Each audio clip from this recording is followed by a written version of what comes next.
Tuesday, March 16th, 2021. Coming up on Roland Martin Unfiltered. 194 years ago today, the first black newspaper was founded, Freedom's Journal, in 1827. Our focus for the next 2 hours, what is the future of black-owned media? I did not say black-targeted media. What's happening with our black newspapers, black ad agencies? What happens with African Americans who are in advertising? What's going on in the digital space? We're going to talk about all of that. We got Rich Dennis, a CEO of Essence Ventures, Byron Allen, of course, with his entertainment studios. Also, Carol H. Williams, Terrell Whitley, Sherman Wright. We got Michelle Holmes, Kurt McDonald, a whole slew of people right here talking about the future of black media, black-owned media. It's time to bring the funk. On Roland Martin Unfiltered, black-owned media. Let's go. He's got it. Whatever the biz, he's on it. Whatever it is, he's got the scoop, the fact, the find. And when it breaks, he's right on time and it's rolling. Best believe he's knowing. Putting it down from sports to news to politics. With entertainment just for kicks, he's rolling. It's on go, roll, y'all. It's Roland Martin, yeah. Rolling with Roland now. He's funk, he's fresh, he's real, the best, you know he's Roland Martin now.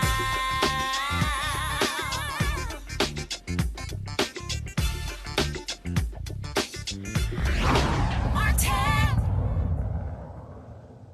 Roland Martin here, broadcasting live from Atlanta, Georgia, where I am here shooting the Urban One Honors, which will air on TV One and Clio TV, black-owned media company. Of course, I spent 13 years at TV One, 11 years with the Tom Joyner Morning Show, also owned by Urban One. And it's important that we make a distinction between what is black-owned and what is black-targeted.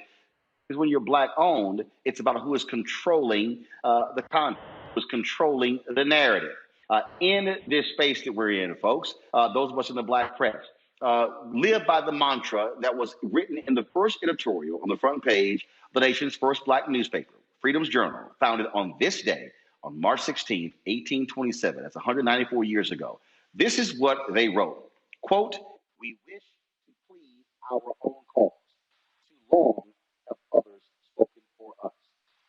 That has always been the mantra of black newspapers. Now, it's been picked up by black television, black radio, black digital operations. But the problem that we're seeing is, are we looking at a future that is dim for black-owned media?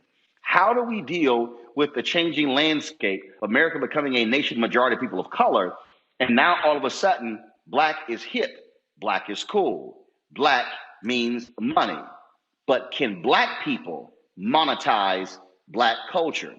We have seen an explosion of black targeted media for a very long time. BET used to be black owned, now owned by Viacom CBS. iHeartRadio launches a black news network called Black Information Network. I have commentators that run on that network. You've got Complex targeting black folks, owned by Verizon Media Ventures.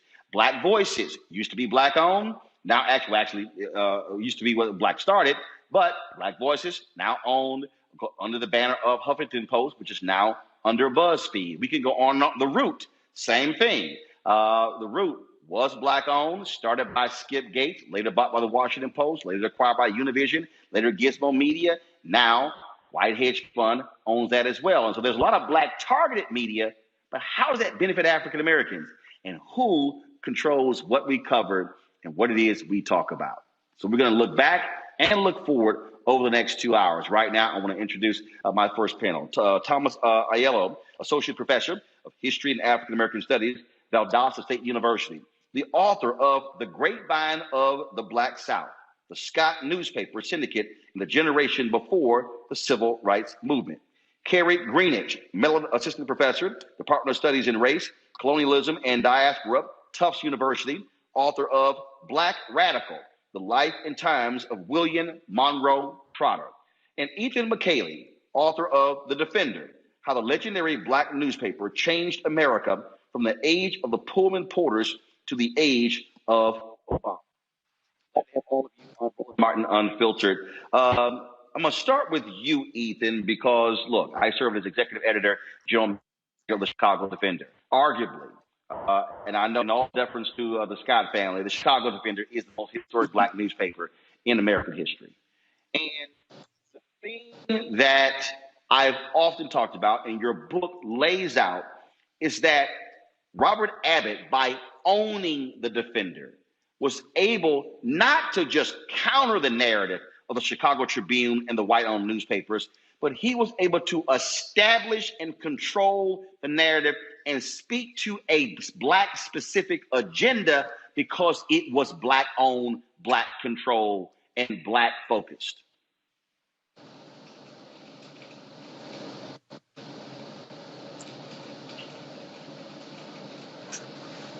That's true. That's absolutely right, Roland.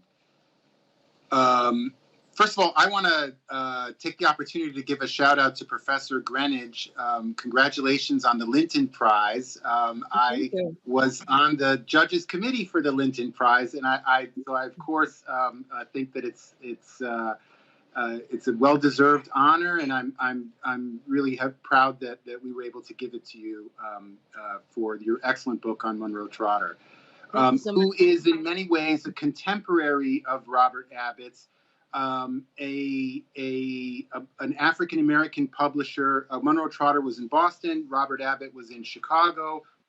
But both of them had a common mission of rewriting the narrative of American history, of changing the way that American history has been portrayed and had been portrayed up until that time. There was a concerted effort. They were in many ways responding to a concerted effort from revisionist white historians, people like Woodrow Wilson, and media makers like Thomas Dixon, and who was a playwright, and the folks that made Birth of a Nation. These were all part of a concerted effort to rewrite American history, to leave African Americans out of their proper to deny them the proper credit of having contributed to the country before and after the Civil War. This whole effort was made to kind of whitewash, really, African American contributions to American history in the 19th century. And at the beginning of the 20th century, it was Robert Abbott, Monroe Trotter, a whole generation of young publishers, and it has to be said, journalists who worked for those publishers, who stepped in and stepped up and worked very hard to counteract these negative narratives and these efforts to leave out African Americans from their proper role in American history. Gary, if you do not have black newspapers, if you do not have the black press, you then go to Negro Digest, eventually Ebony Jet Magazine. If you do not have black newspapers, you do not have the clarion call that attacked Jim Crow.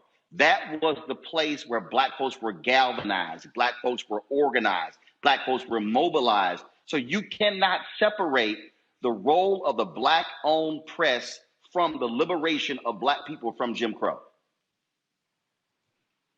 That is correct. First of all, it's an honor to be on the panel, and I enjoyed your book so much on the Chicago Defender. It was needed and a valuable contribution. And one of the things I point out in the book, and that scholars point out, is that, and that you eloquently pointed out in terms of your introduction, placing this in the context of Freedom's Journal, is that you don't have a black voice that could speak to black people and also be informed by what black people and black communities saw as politically and culturally important if you didn't have a black-owned press.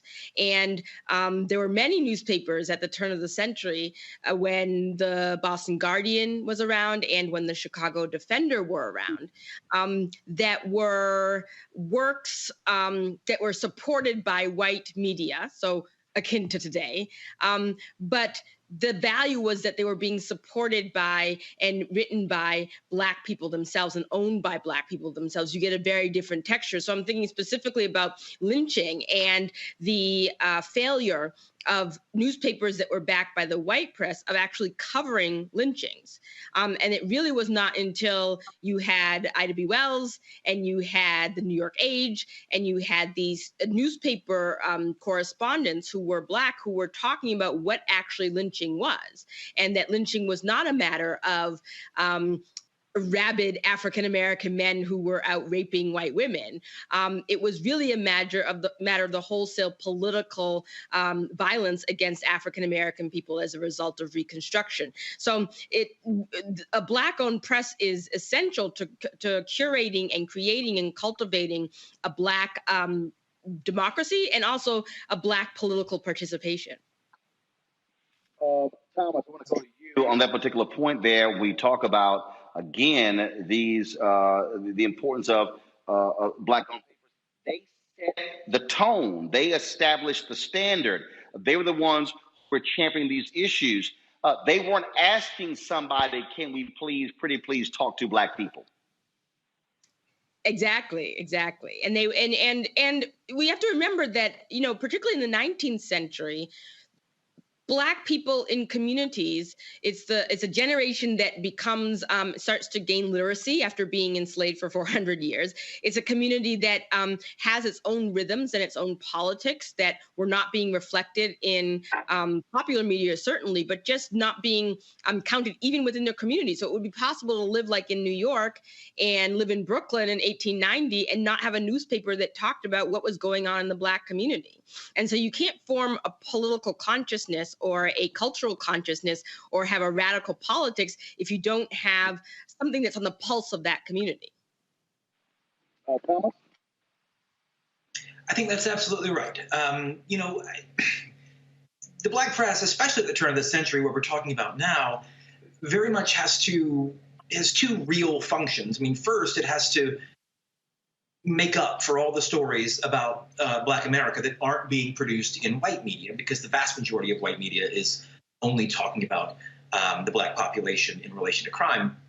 But the other kind of role that it's taking here is a reinterpretive press, a way to take those stories that are put out in the white media and to better frame them without the white supremacist bent that goes into those kinds of stories. And both that compensatory function and that advocacy function are absolutely necessary for creating any kind of unified thinking about how we need to go about fixing the problems that they're reporting on.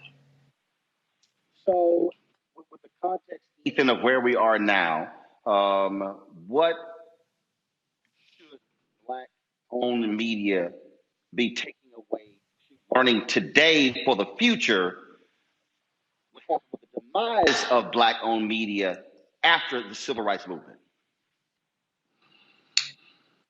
So you're asking about what's the status of the Black community? I'm sorry. Go ahead.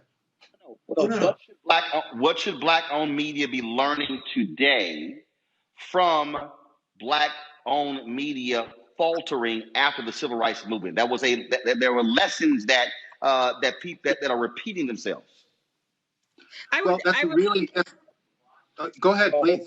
Okay. Hold on a second. Go right ahead. Carrie first, Ethan, and then I'm going to go back to Thomas.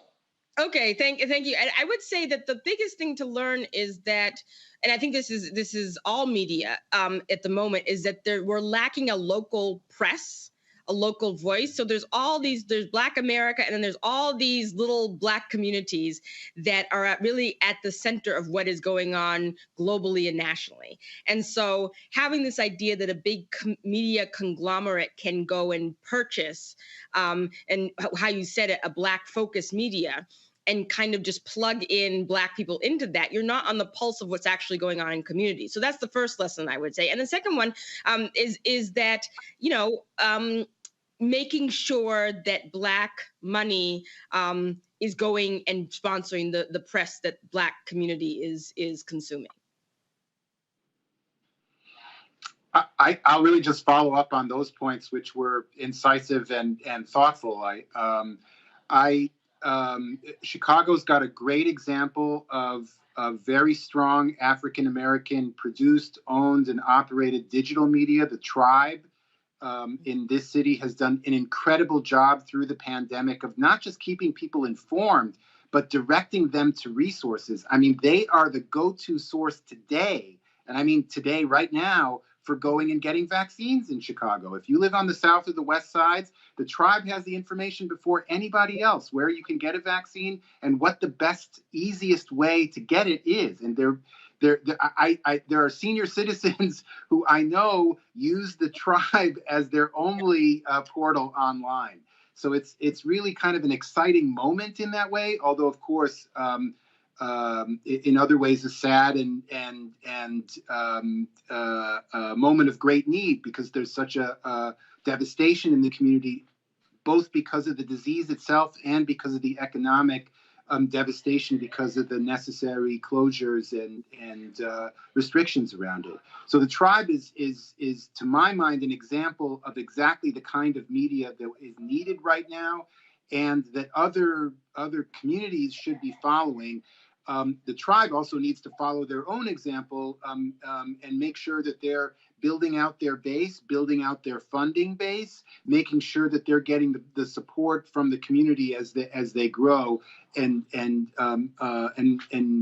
other words, making sure that the support is from within the community and not from parties interested in the community who are outside. Yes. I think that's a good Thomas, point. Thomas, go ahead. Thomas, go ahead. Well, I mean, I was just going to kind of add in there that the South, I think, the Black press in the South, I think, provides a little bit different kind of warning for Black media today, particularly in that post-civil rights movement that you talked about. Of course, the largest Black newspaper in the South, the Atlanta Daily World, takes a real turn and refuses to support the sit-ins in 1960 and becomes incredibly conservative. While it was a Black-owned media, it had to situate itself so carefully around white business interests that it ended up kind of abandoning some of the ideals that it originally had. Many readers felt abandoned. We end up getting rival Black presses to respond because it was assumed that the Scott newspapers had gone too conservative. And so I think one of the lessons we can take from the Black press in the South in the post-World War II period is that Black ownership is incredibly important. At the same time, we need Black independence. And if your advertising base is largely coming from white companies, or if you are situated in a place where you feel like you have to negotiate with the politics of whiteness around you, like so many Southern newspapers were having to do, that it ends up creating a situation whereby even if you are a Black-owned media, you are going to run into these kinds of problems. And so ownership is important, but so too is independence that comes from Black advertising and financial backing. All right, then. Well, we certainly appreciate it. Ethan McKaylee, of course, author of The Defender, How the Legendary Black Newspaper Changed America from the Age of the Pullman Porters to the Age of Obama. Kerry Greenidge, of course, author of Black Radical, The Life and Times of William Monroe Trotter, and Thomas Aiello, author of The Grapevine of the Black South, the Scott Newspaper Syndicate in the Generation Before the Civil Rights Movement. I appreciate all three of you giving us that historical perspective that allows us to move forward as well. Thank you so very much. Thank you so much. Wonderful. Thank you. Folks, got to go to a break. We come back. We're going to talk with Rich Dennis. Of course, he owns Essence Magazine, Essence Ventures. We'll also talk with Byron Allen at Entertainment Studios, who's announced he is going to sue the advertising industry for their exclusion of Black-owned media. Later in the show, we're going to talk with some present-day Black newspaper publishers, also African-Americans who own their own advertising agencies, and Black people who are also working in mainstream ad agencies about the dollars and how they're not coming to Black-owned media. Folks, so we've got a jam-packed show. Trust me, you don't want to miss this conversation of the future of Black media, a special edition of Roland Martin Unfiltered. Back in a moment. Senators, this cannot be our future. Do not concede, Mr. President. Fight hard. This cannot be the future of America. That's what we got!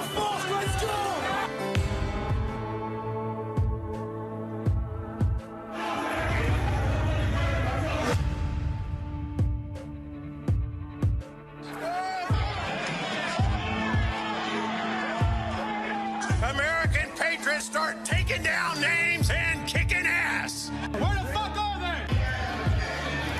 Everybody stay down. People died that day.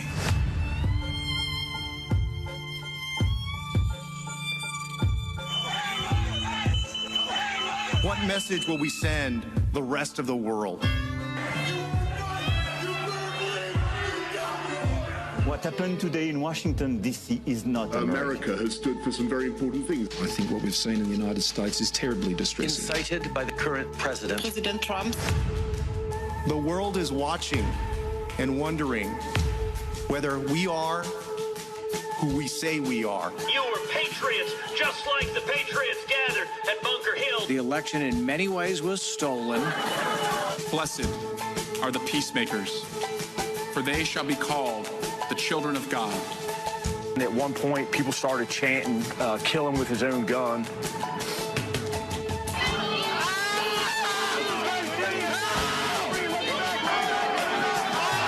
They thought they were going to die.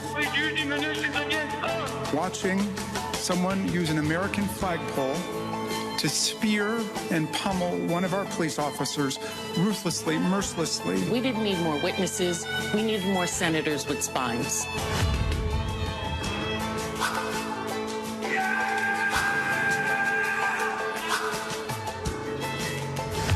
President Trump declared his conduct totally appropriate. So if he gets back into office and it happens again, we'll have no one to blame but ourselves.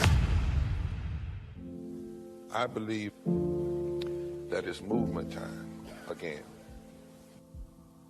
In America today, the economy is not working for working people. The poor and the needy are being abused. You are the victims of power, and this is the abuse of economic power. I'm 23 years old. I work 3 jobs. Work 7 days a week. No days off. They're paying people pennies on the dollar compared to what they profit, and it is time for this to end. Essential workers have been showing up to work, feeding us, caring for us, delivering goods to us throughout this entire pandemic, and they've been doing it on a measly $7.25 minimum wage. The highest check I ever got was nearly $291. I can't take it no more. You know, the fight for 15 is a lot more than about $15 an hour. This is about a fight for your dignity. We have got to recognize that working people deserve livable wages. And it's long past time for this nation to go to 15 so that moms and dads don't have to choose between asthma inhalers and rent. I'm halfway homeless. The main reason that people end up in their cars is because income does not match housing cost. If I could just only work one job, I could have more time with them. It is time for the owners of Walmart, McDonald's, Dollar General, and other large corporations to get off welfare and pay their workers a living wage. And if you really want to tackle racial equity, you have to raise the minimum wage. We're not just fighting for our families, we're fighting for yours too. We need this. I'm going to fight for it till we get it. I'm not going to give up. We just need all workers to stand up as one nation and just fight together. Families are relying on these salaries, and they must be paid at a minimum $15 an hour. $15 a minimum. Anyone should be making this to be able to stay out of poverty. I can't take it no more. I'm doing this for not only me, but for everybody. We need 15 right now.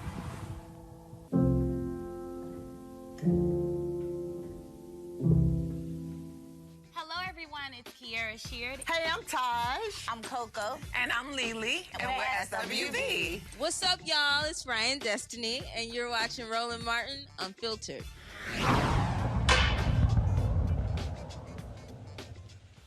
Welcome back to Roland Martin Unfiltered Special Edition, the future of black media. Yesterday, Byron Allen, of course, he's the founder and CEO of Entertainment Studios, announced that he is launching a massive lawsuit against the advertising industry. He contends that black-owned media has been completely shut out of the dollars, getting a paltry amount, and that black-owned media deserves more. He joins us now on Roland Martin Unfiltered. Byron, welcome back to the show. Well, thank you, Roland. It's really great to be back with you. So it's just good to hear your voice, and hopefully you're staying safe. This is an issue, well, absolutely, here in Atlanta. This is an issue that we have been talking about for quite some time. I've spent any number of years in black-owned media, running through black newspapers, working at TV1, major broadcasting cable network. I can go on and on and on, Savoy Magazine and Vanguard Media. And this has been the fundamental issue that African Americans have faced. In fact, Brett Pulley, in his book, The $1 Billion Bentley, Unauthorized Biography of Robert Johnson and BET, he writes in that book, when Viacom bought BET, they discovered that BET was getting $1,500 for a 30-second ad, that MTV was getting $8,000. If BET had been getting its proper value for advertising, BET wouldn't have been sold for $3.3 billion. They probably would have been sold for $10 billion. So people get excited about, oh my God, look how much they sold BET for. But the point is, that was at a black discount. Yeah, listen, I'm a big fan of Bob Johnson. And he's remarkable. He's a remarkable entrepreneur. But yes, he had to deal with the black economic agenda, as we all do. There's America is committing economic genocide against us. And listen, I was fortunate enough to meet and know Coretta Scott King. And I've talked about this before. I had acquired the rights to take her book and produce a movie, a mini-series about her life with Martin Luther King, because I wanted to look at Martin Luther King through her eyes. And she was the true queen of America.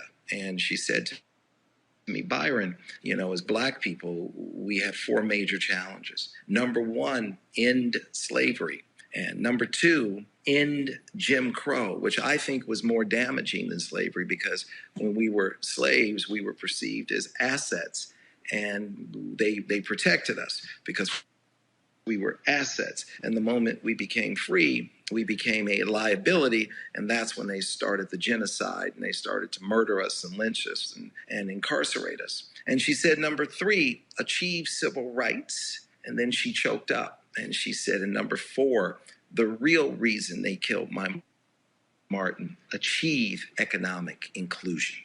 She said, they didn't kill my Martin, Byron, over the speech, I Have a Dream. They killed my Martin over the speech, The Other America, the speech he gave at Stanford University, which is an amazing speech, and every American should know it. And basically the speech he said, in that speech, he says there are two Americas. One America has opportunity and access to capital and education and businesses and on and on and on, an abundance of opportunity. The other America does not. And two Americas will not survive. We need to have one America. And the great prophet Martin Luther King Jr. taught us over 50 years ago, over a half a century, we must achieve one America. And we haven't done it. And we're watching this great country have serious challenges because we haven't done that and fulfilled that promise to ourselves and that potential. So when she told me about it, I said, listen, obviously you and Martin have done an enormous amount. The fourth and final chapter, we will deal with that. Let us handle that. I will focus on that. And she said to me, she was very sweet. She said, you're smart enough to do it, Byron, but you need to know something. And I said, what's that? She said, they will come after you. And I said, I understand, but they've been coming after me since my black ass was born. Now they have a good reason. And it was something that always stuck with me, her sharing with me how she saw it and how Martin saw it, that we had these four unbelievable challenges as black people. And what I've always said is the greatest trade deficit is the trade deficit between white corporate America and black America. And we have to correct that trade deficit. And that is what is fueling the economic genocide that you see in our black community. And the way we have to correct that is we have to take action. We can't just complain about it. We can't moan about it. We have to take action. So what I decided to do was use the Civil Rights Act of 1866, Section 1981, and I filed $40 billion worth of lawsuits. And those $40 billion worth of lawsuits against the MVPDs, the satellite and telco companies and the cable companies, they were resolved. They were settled. And I use that Civil Rights Act because it's the very first Civil Rights Act put on the books in America.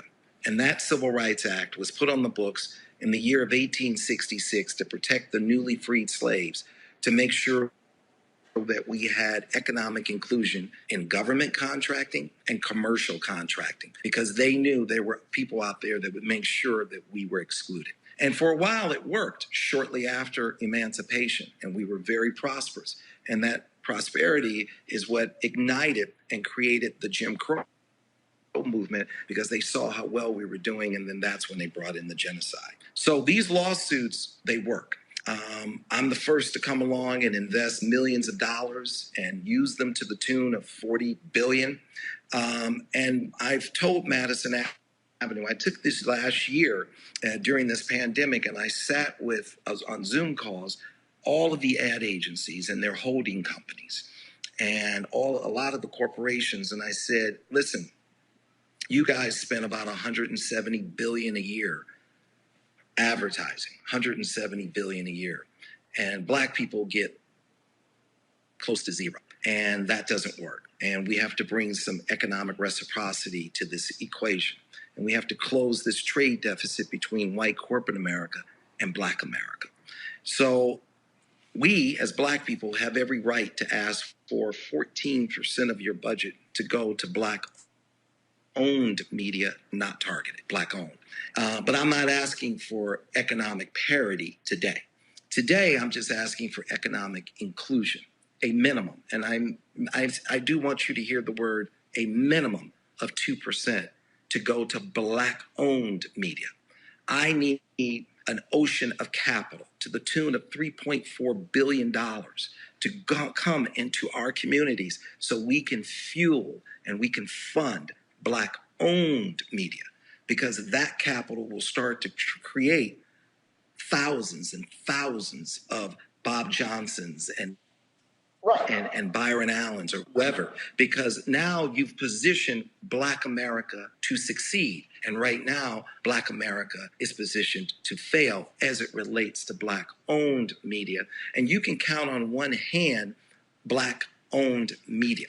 And you shouldn't be able to say in 1921 that Byron Allen is the only Black person in America that owns an ABC, an NBC, a CBS, or a Fox affiliate. That Byron Allen is the only Black man in America that owns a widely distributed general market cable network, the Weather Channel in America.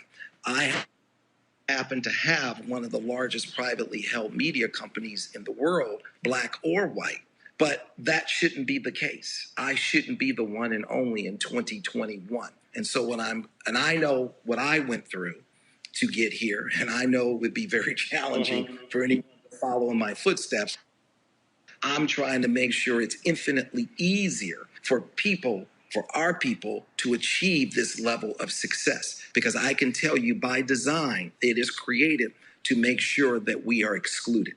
And so when I told Madison Avenue I'm going to start suing them, what I did is I have a staff of litigators who only work for me. It's a small law firm, pretty much. And their job is to go out and sue corporations that do not do business with Black America.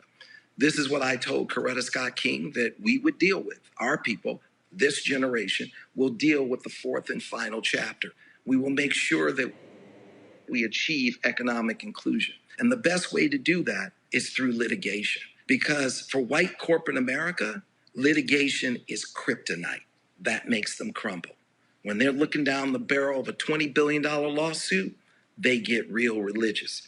Because what they try and do is drop those 4 D's on us. When, first they try and dismiss us when we say, hey, there's a problem, you're not supporting Black-owned media. And they just dismiss you. And then we get a little louder. And then they discredit you. Oh, look at Roland. He's getting a little louder. Look at that angry Black man. And then once they get to that second D, they move on to that third D, because you get even more upset. They demonize you. And once they demonize you, they're in check with their so-called Christian selves, and they move on to that fourth and inevitable D. They destroy you. And that is what they did with all of our great leaders. They hit us with the 4 Ds. They dismiss, they discredit, they demonize, and they destroy. And I had to figure out the matrix that we were in and how do we get out of that matrix. And what I came up with is I said, I'm gonna use litigation. You can't dismiss it because it's your platform. I'm using your platform, I'm using your courtrooms. You can't discredit it. You created that. You can't demonize it. I'm not upset. I'm not angry. I'm just saying there's a dispute. And when you resolve disputes peacefully, you go through a legal process. And you can't demonize it and you can't destroy it. And it just has its life. And so I found that the best way to deal with this is the process that I've taken, which is legal action. I have to tell you, I'll be 60 years old next month.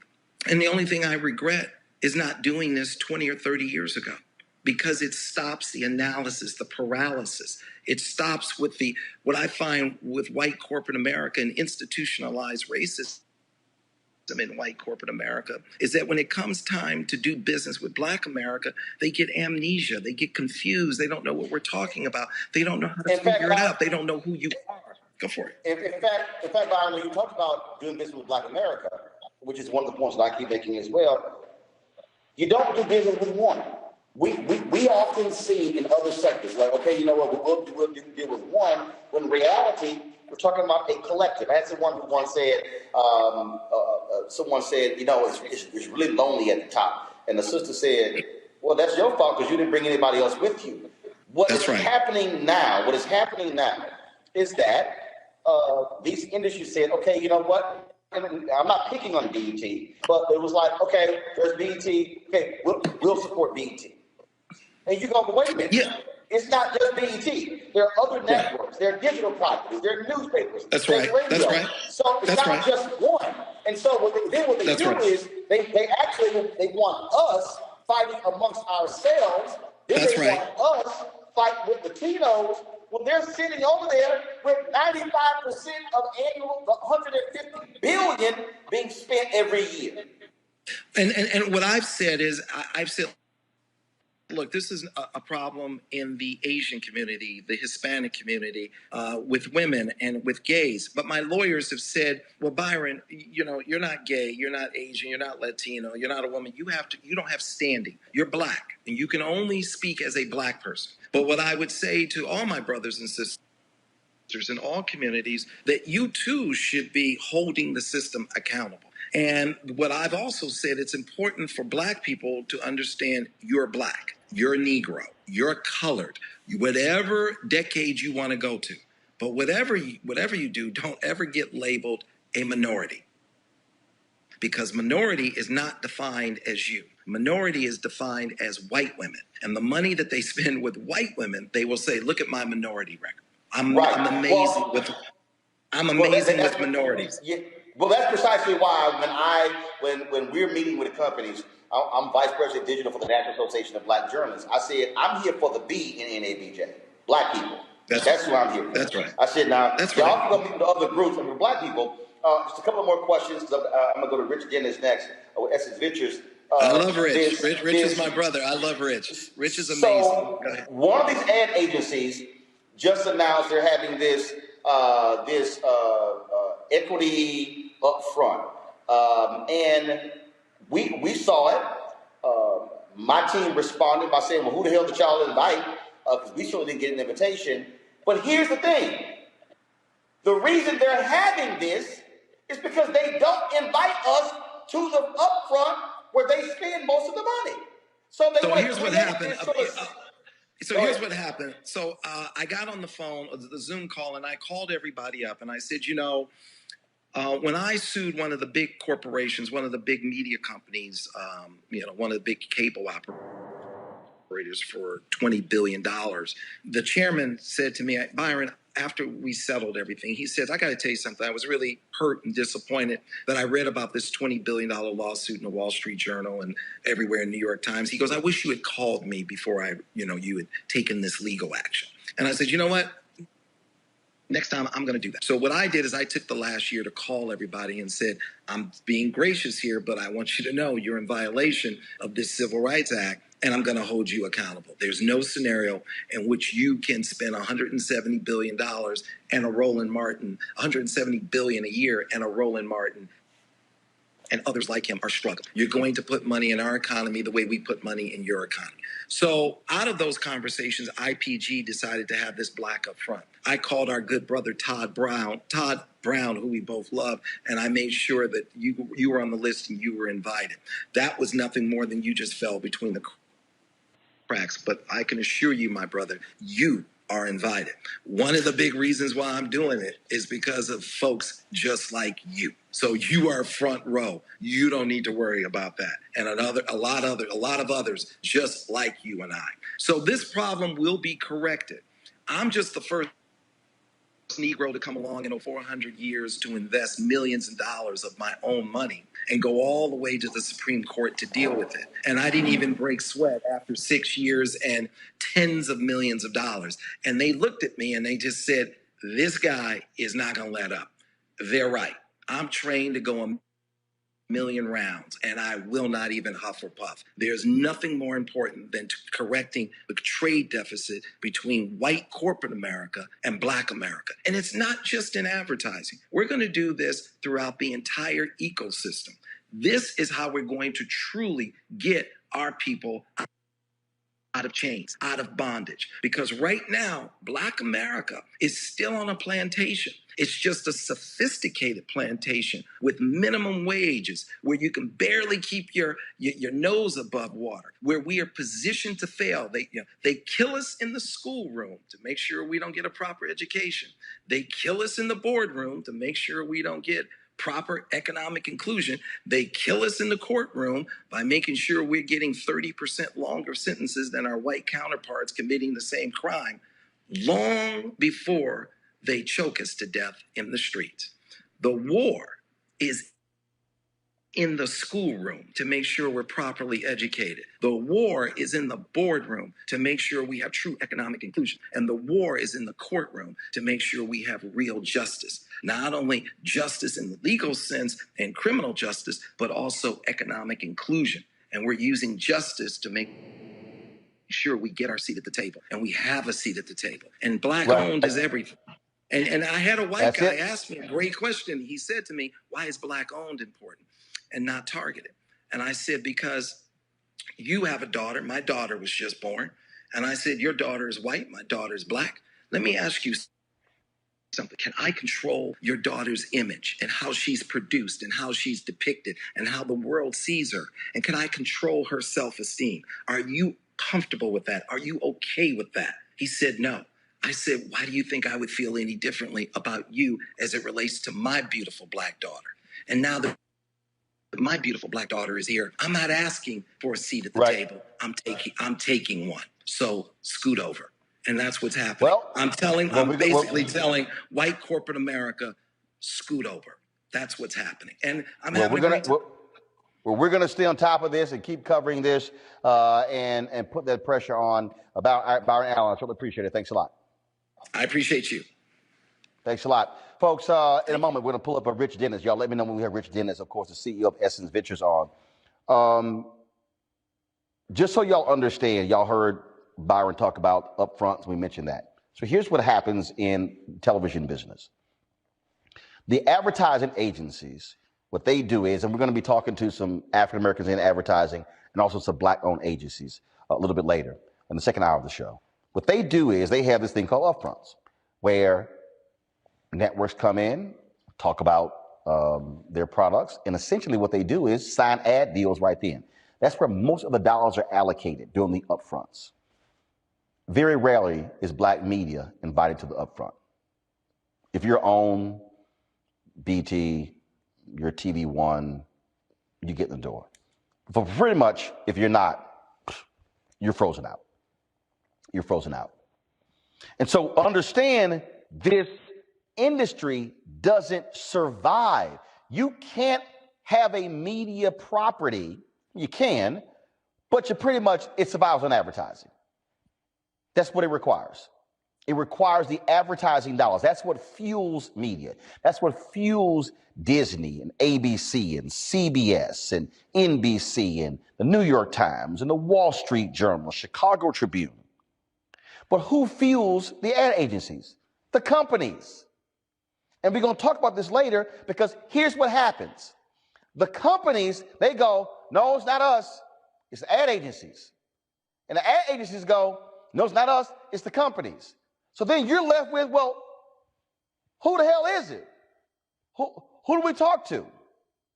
I can tell y'all, when we've dealt with the agencies, they literally are searching. First of all, they upset that the company made us talk to them. And they're searching for a reason to say no. Y'all, $150 billion a year. Every company with products they're selling, TV, radio, newspaper, magazine, billboards, digital. And what's happening now, because you kept hearing Byron say black owned, when we talk to Rich, we're going to talk about black owned. It's because when they're giving the money to black targeted, you're giving the money to white executives. That's what's going on. CEO of Essence Ventures is Rich Dennis. He joins us right now. Rich, we just talked to Byron Allen about his lawsuit. I'm walking our people to understand how we are systematically frozen out, because in many cases, Rich, they don't even invite us to the big meeting. The dollars that we do get is sort of the aftertaste, if you will. Yeah. Talk about what you've had. You were not, look, you're new to the media business. What you have experienced in this short period of time owning Essence Magazine. Yeah, you know, it's a look, this is an age-old problem. And it's much bigger, you know, Roland, than media. It is a categoric and systemic exclusion of us in just about every facet of business in this society, and a systemic and purposeful exclusion of our communities from economic prosperity and development. And so whether it's the media industry, whether it's the beauty industry where I come from, or pick any other industry, that's been what's happened. I think we now live in a moment where we have the opportunity to come together as a community, to come together as business owners, to come together as leaders, right? To partner with those companies that have been built either on purpose or unpurposefully around exclusionary practices and structures. And so our opportunity now is to come together, band together, be very open and thoughtful about how we make the change, but we must make the change and we must stand for the change, because otherwise we're not going to be able to stand as a community and as a society that has the same level of rights, because we won't be able to afford those rights. And so, you know, coming into the media space and seeing this firsthand of, you know, the unfair rate cards, the exclusion from the larger budgets, the being relegated to insignificant and unimportant budgets and lack of focus on serving our community, on being excluded from being a part of telling our story in our community and being the ones that get to shape the narrative of what our community sees and feels. Like all of these things individually are a problem, but collectively they're a tremendous problem. And so I think coming together to solve them is exactly what it is that we need to do. And here's the deal here, Rich. This is no situation where we can be diplomatic, where we can play both ends from the middle, where we can be, you know, well, let's have some nice terrain. We literally, and I have been saying this for the last 15 to 20 years, we are seeing potentially the death of Black-owned media. If we not potentially, Roland, not potentially. We are watching it. right? It's not potential. We're watching Yeah, it. no. I'm Our job now sorry. is When I say the to death, I mean resuscitate it. Yeah. like it's gone. Yes. Yeah. No. Yeah. So when I say the death, meaning that's it. Right now, we in a coma. So I'm trying to prevent us sliding off into eternity, and that's the deal. Exactly. And I keep saying to people, you do not want to see the day when we're having to ask somebody else's permission. Can I go cover black people? You know, I mean, I would say that day is here, right? That day has been here, because what is left of black media is a fragment of itself, and it's not enough to it's not enough to even cover what's happening. You know, because of the advertising shortfalls that we get, we can't even field the teams to go cover what's happening in our community. So we're still at the place of where we're asking permission to go cover, right? And so we've got to go, like you said, you know, there's no sort of moment of rest here around this, right? Like we've got to go hard now, because this resuscitation can only be successful if we're doing it together. A, B, the resuscitation itself will not last if we don't have a permanent source of oxygen.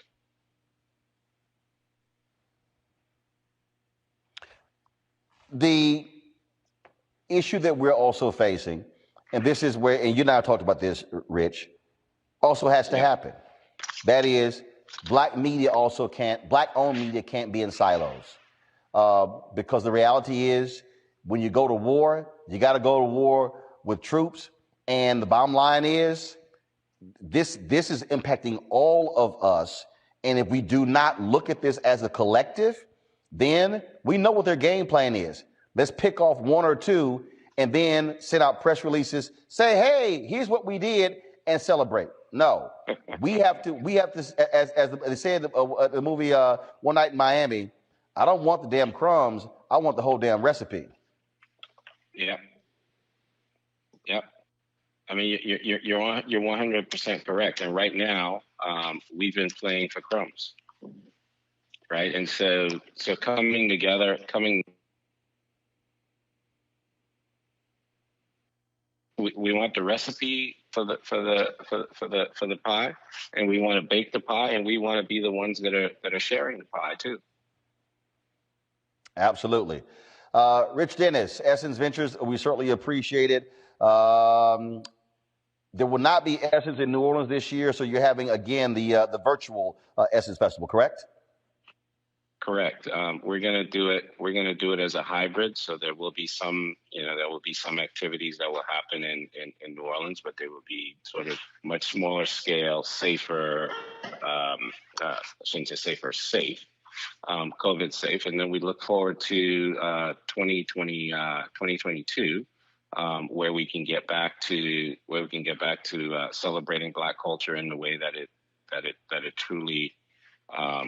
It's the way that we're used to doing it, the way that we're excited about exploring each other and meeting each other and congregating and sharing and loving and laughing with each other. But this year we'll unfortunately have to do it more digitally. All right. Rich Dennis, we surely appreciate it. Thank you so very much. Thank you, my friend, and keep Roland. Let's keep up the fight, man. So proud of you and what you do, and how you're always out front for all of us, and we appreciate it. And let's keep this fight up together, and let's go, because if we don't fight for this, as you said, we will continue to be asking people, can we go talk about Black people, and that is unacceptable. I agree 100%. Thanks a lot. Thank you, brother. Folks, we've been talking about Black-owned media, but our Black ad agencies also are dealing with this. When we come back, I will talk to 4 Black ad agency CEOs about the struggles that they are facing and how this is all intertwined in the demise of Black-owned media companies. That is next on this special edition of Roland Martin Unfiltered, the future of Black media. Back in a moment. people begin to believe that their democracy is fraudulent, if they conclude that voting is a charade, the system is rigged, then God knows what could happen. They rigged an election. They rigged it like they've never rigged an election before. Actually, we do know what could happen. It's happening right now. The U.S. Capitol overrun, under siege. Pro-Trump extremists storming inside, flooding the halls, reaching the floor of the House of Representatives and the Senate. Millions of Americans sincerely believe the last election was fake. It was a landslide election, and everyone knows it. We will not go quietly into the night. When thousands of your countrymen storm the Capitol building, if you don't bother to pause and learn a single thing from it, then you're a fool. I know your pain. I know you're hurt. We had an election that was stolen from us. We got to this sad, chaotic day for a reason. It is not your fault. It is their fault.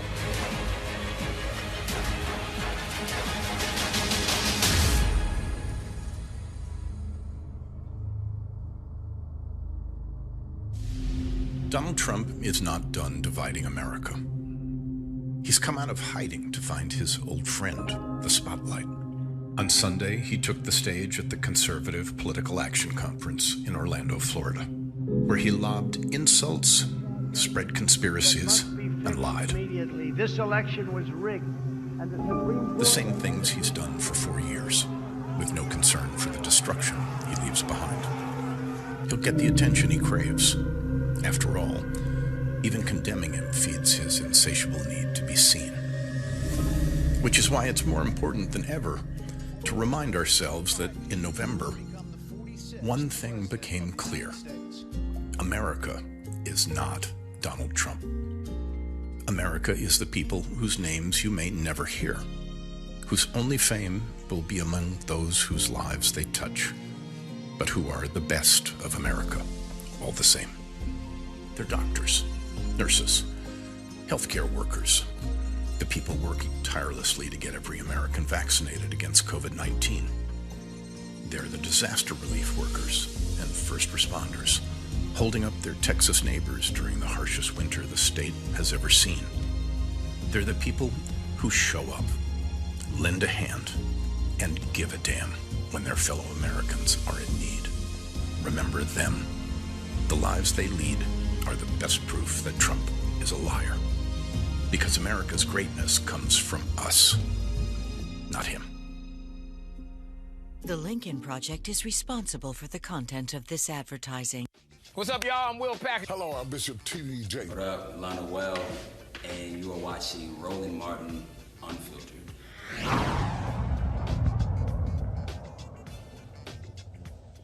Folks, welcome back to the special edition of Roland Martin Unfiltered, the future of black media. This is as I said at the top of the show, today is the anniversary of the nation's first black newspaper, founded on March 16th, 1827, the Freedom's Journal. They wrote, "We wish to plead our own cause, too long have others spoken for us."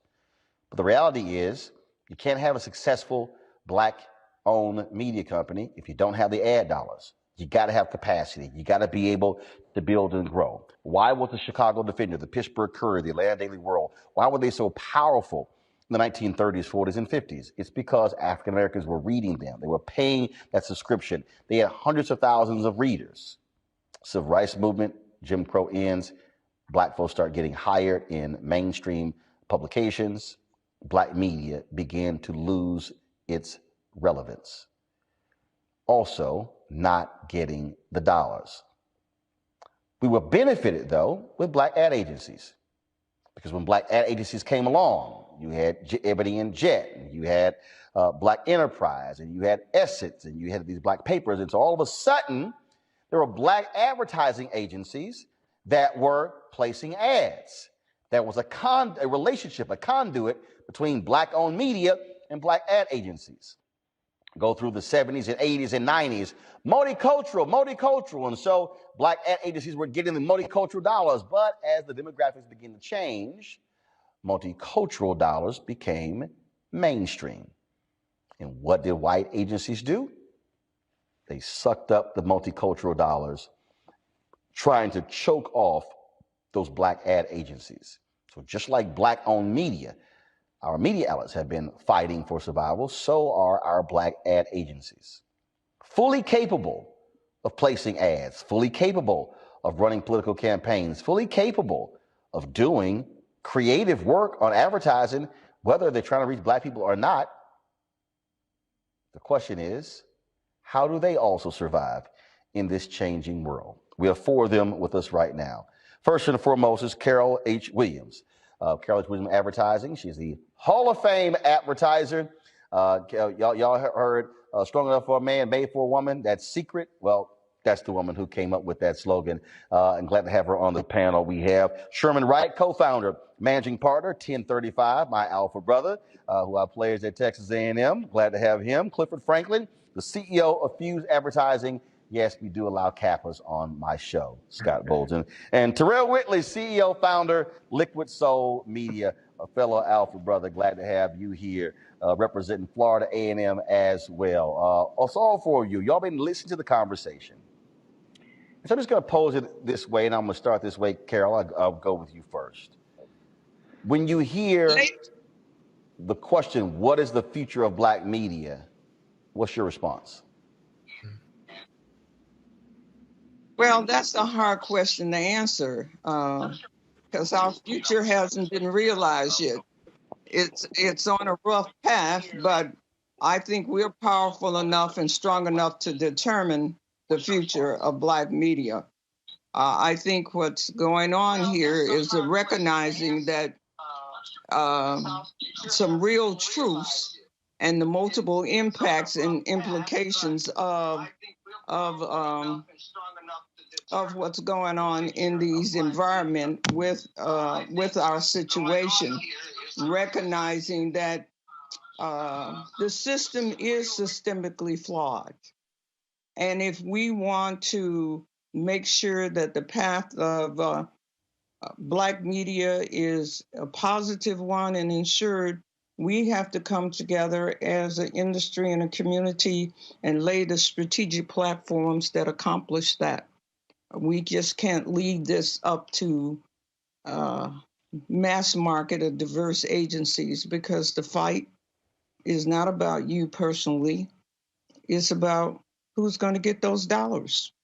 And so that really is strategic initiatives and us recognizing our power in this industry and those monies that we're spending, and spending that money with companies that are feeding and putting that money back in our communities. Cliff, frankly, you and I have talked about this. Same thing happens in politics. It's as if black ad agencies, look, you could do the same work as these other agencies, and sitting here trying to fight for it, trying to fight for the ability to place those commercials, to be able to do the creative as well. And it's the same thing happening. Democrats depend on black votes, but when it comes to trying to get that money, it's always a different conversation.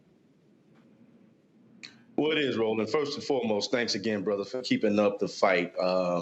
I rarely give alphas props, but I have to give you yours for taking that leadership role. So we appreciate that. Yeah, it has been a struggle. I mean, I think Carl said it well. Before I dive into the political side, I remember when we would have these meetings in Chicago, Ken Smichael would host them, rest in peace, from Target Market News. And we tried to set up an organization called ABBA. You know, that lasted all of about 6 months of us trying to be unified, to have a unified voice. I started Fuse in 1997, and we're saying the same thing, you know, now 24 years later. It's almost draining. So as I looked at, I was one of the first black agencies to pivot to the political side, because I felt like that's where I could still get the traditional media dollars. So I've been doing national politics since 2000, sort of cut our teeth and really got our foothold during the 2004 election when we were working for the Media Fund.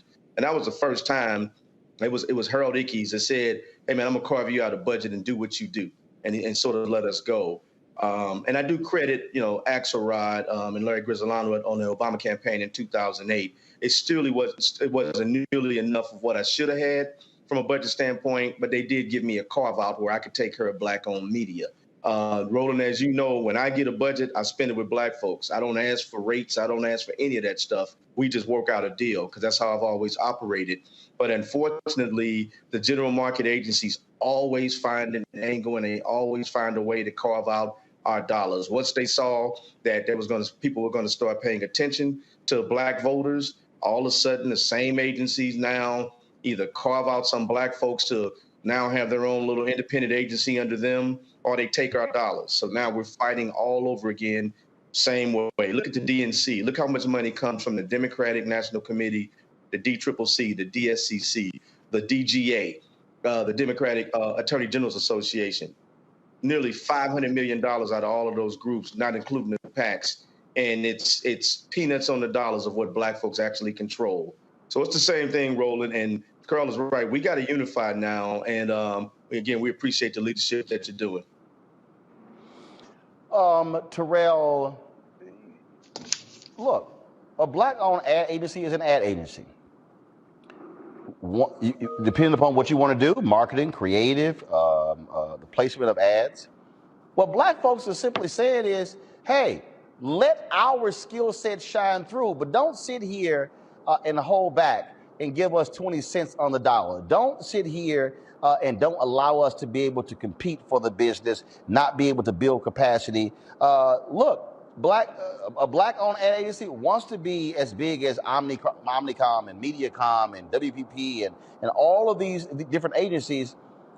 But what happens consistently is the game being played. So we see this in contracting. We see this not just with corporations, same thing with federal government. We've talked about on this show, Congresswoman Eleanor Holmes Norton commissioned the GAO to do a study. Over a 5-year period, the federal government spent $5 billion on advertising. Black media got $51 million out of the $5 billion. Why? Because the federal government uses these same ad agencies that are reaping the billions with these private companies with the government. Joe Anthony, Hero Collective, is suing DDB Worldwide right now for $100 million, saying he got cut out of a $4 billion contract. He says that he helped them win for the advertising budget of the U.S. Army. The question is this here: how much of black media gonna get out of that Army contract? Because there's sure a lot of black folks in the U.S. Army. This is such a massive issue, and it directly impacts the ability to create black wealth, hire black people to expand access to this system. Yeah. Well, I totally agree. And number one, thank you, Roland, for having me today, and all of my counterparts here, which I adore and love. So, Carol, very good to see you. Sherman, my frat brother. Clifford, great to be on with you.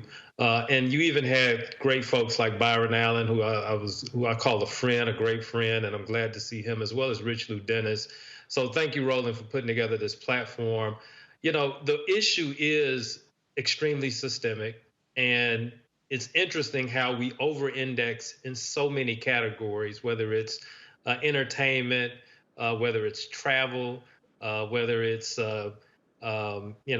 across the board, we over-index, as you mentioned, in so many, even on, when it comes to the armed forces, or when you look at the NBA and sports, it's a constant scenario where we as a consumer, we're over-indexed, but we will be underrepresented in how we engage, approach, and deliver against marketing media, and ultimately leveraging Black-owned media to deliver messaging. The issue, I believe, has become even deeper psychologically, because a mainstream agency will hire a few Black people, and all of a sudden those individuals feel overly empowered that now they have the capacity and they understand all the nuances, and they effectively can deliver on the behalf of someone else. And they fail to realize that they're not creating an economic power or economic engine that will service their own. And so the issue becomes even more amplified from that position, because folks think that they're doing quite well, when in some instances they're actually causing more harm than help. So with this, I believe, and you asked the question to Carol, where does she feel Black media is at this juncture? I personally feel we are in a red alert urgency space. I feel as though if we don't make bold moves, and Byron talked about his bold move as it relates to litigation. I know others, like you mentioned at Hero, are saying the same. I think we've had some very high-level conversations. This group here that you've helped initiate, Roland, I do think we now are at a position where we have to make bold moves to stay out in front. And we have to protect both sides of the fence, meaning we got to begin to protect our Black-owned media. We also have to protect and engage against our consumers and own our consumer space. But it's so many times when you don't have the resources, when you don't have money flowing in, you can't create an ecosystem that justifies the ends. So at that juncture, we have to turn to mechanisms that will protect us, that will protect the future of Black-owned agencies. I know Sherman will attest this. I don't know of a lot of young people that are able to build and start agencies at this juncture to deliver capacity like we did some 10 or 15 years ago. And then for Carol, Clifford, those that have been in this space even longer, to build that level of capacity and grow our staff and deliver the revenues consistently with growth has become even a higher challenge. So it makes it difficult to go out and hire individuals, to train up the new talent when the budgets and the benchmarks are constantly shifting. So the minute you say, hey, we've ascertained that skill set or we've brought in that particular capability, they move the mark. And the worst part for me is that sometimes the advocacy inside the corporation becomes our greatest detriment. We think that having some Black executives will help tilt the curve our direction. Instead, many times they become so concerned about keeping their own personal welfare in check that they would rather cut us off at the knees versus helping us integrate and engage further into the company. And here's I know this has happened to everyone on this panel. Those are the first phone calls I get. When that company lets them go, the first person they call is Terrell Whitley saying, hey, can you help me out? Can you show me the next opportunity or can you give me the bridge? And I know you guys I get those calls all the time. And I'm thinking and saying to myself, well, where were you when I came through the door and I called you and said, I need your support. I need you to champion this effort. So I would say to anybody at a company, at a corporation that has decision-making power, that has budget, that you too step forward and you be the catalyst to help agencies move the needle. You be the advocate in the room that says we have to go with this agency because they understand the nuances. They know how to help us reach that audience and ultimately generate the right dollars. And I'll finally say this. There was a recent report that was published around the impact of African Americans to the entertainment industry, film specifically. And it pointed to a $10 billion differential if the industry actually decided to pay attention to this core level over-indexing audience. And it's a testament that our dollars have power. The question now is how do we maintain and control the power inherently to deliver? And that has been a constant challenge. So in that retrospect, where do we go? Do we get behind a Tyler or a Will and say, hey, instead of us going through another vehicle, let's create our own. Let's go get the $10 billion. We know that billions exist. Why are we feeling like we have to go through someone else to get to the money? Sherman, you heard Terrell talk about capacity. Look, here's what happens. Companies say, we need bigger we need a bigger agency that can handle the work. Well, you're like, well, hell, I can never build capacity if I always get small work. It's sort of like in the 70s and 80s with construction contracts. You couldn't bid on a prime contract unless you had been a prime. Well, if you've always been a subcontractor, I never can be a prime. So I can't ever make prime money if I'm locked out of being a prime contractor. Well, Roland, I'm just going to echo the sentiments of my panelists. Really honored to be here. Obviously, your voice, we appreciate your bravery and just the boldness. You mentioned it, and if you talked about those companies, Omnicom and things of that nature. The game has changed because nobody's building it. It's no longer, if you can't beat them, you buy them. So consolidation, we're fighting consolidation. You talked about $150 billion domestically. It is a $4 almost $500 billion industry globally. 20% of that is owned by 10 companies. You talk about WPP, which is the largest, has a $20 billion market cap. So you're fighting those agencies that you named. They don't come as individuals or independents. They're bringing networks. And we don't have that network. And a lot of these organizations are looking at consolidation. When you think of these big brands, such as McDonald's or the automotive companies, they build team so-and-so. So if I'm in this holding company, you're going to give me half $500 million, $1 billion in business. I'm going to go across my network, get the best of the best, get as many resources as I need. We'll throw resources at it in order to fulfill your needs. We don't have that opportunity. It's a consolidation game that we're fighting. And this is not about alliances. You know, alliances are no longer strong enough to go against Goliath. You can't say, hey, let's work together. You got to build businesses that are integrated, that can meet the demands, the scale, and the responsiveness. I always say this, you know, use basketball as an example. Everybody on this call, you know, 5 for 5, their starting 5 can go against any team that any agency puts out. Okay, that's their starting 5. All right, my second 5, we can hang with them. But when they go deep down their bench and they're bringing their 5th and their 6th and their 7th team and throwing resources after resources, as sometimes we got to call a timeout and say, Coach, we're out of breath. We just don't have that many resources. So the competition is no longer about can we do the work, and scale is no longer about even budgets. Scale is about business doing business with business in a consolidated format where you're bringing a conglomerate against a conglomerate. And until we really have that built in that infrastructure, it is a difficult battle to have. I had an opportunity recently where a client told us we were too small. And he said, Sherman, my last team that handled a portion of this business was the size of your agency.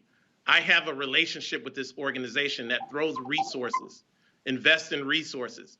And you're also looking at the financial aspect. You have some clients that say, hey, Sherman, to get into our business, we have 120-day receivables that you can't expect a dime. Maybe on hard costs, I'll give you 50% up front on production, but on your fees, I can't pay you to 190 to 120 days later. Can you handle that? Right. You know, so when you're getting into those infrastructure challenges, this is not about talent. This is not about do we have the wherewithal to strategically, intellectually, or creatively hang with the best. It's really, do you have the resources? Say there's 3 things. There's access, information, and resource. We're not getting access. We get 1/3 of the information that some of our counterparts are getting.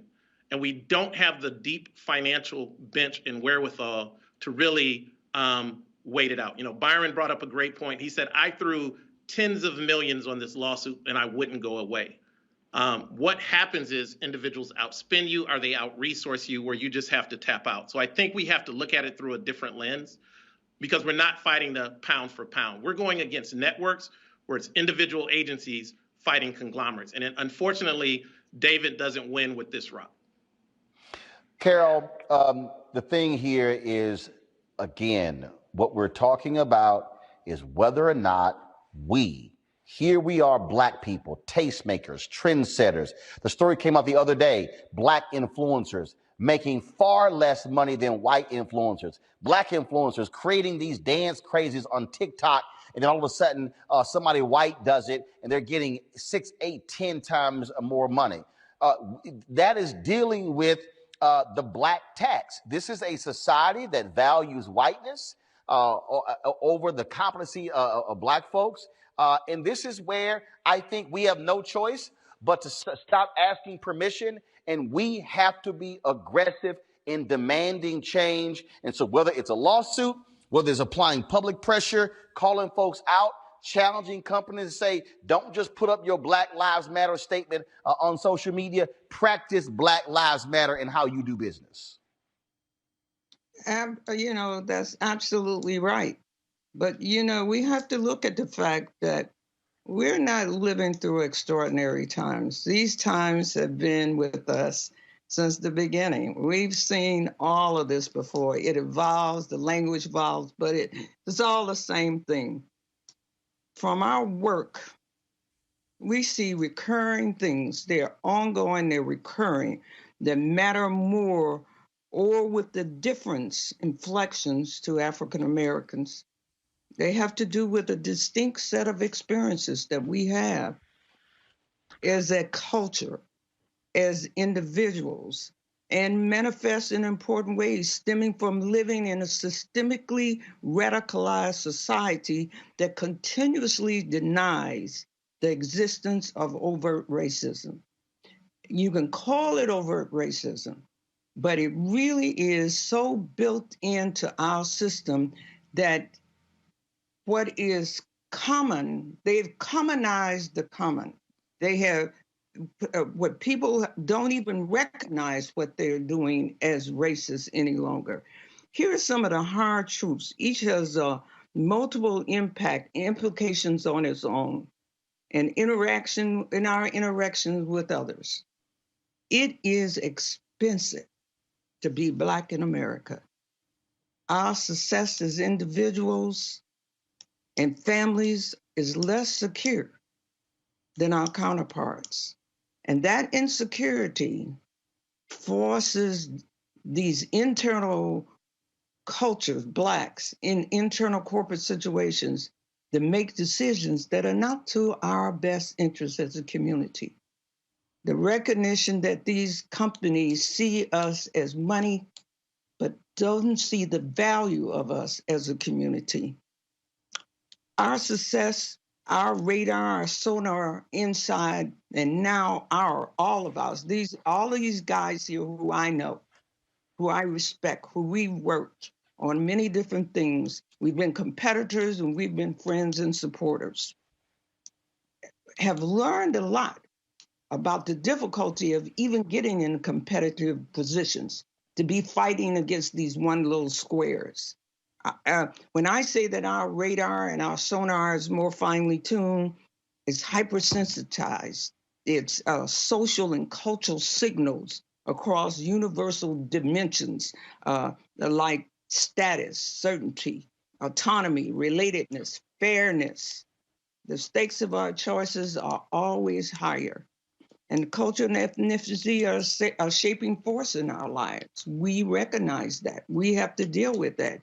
Yet I see a persistent yet utterly outdated approaches, persistent and outdated approaches to marketing that value efficiency over effectiveness and are on the rise.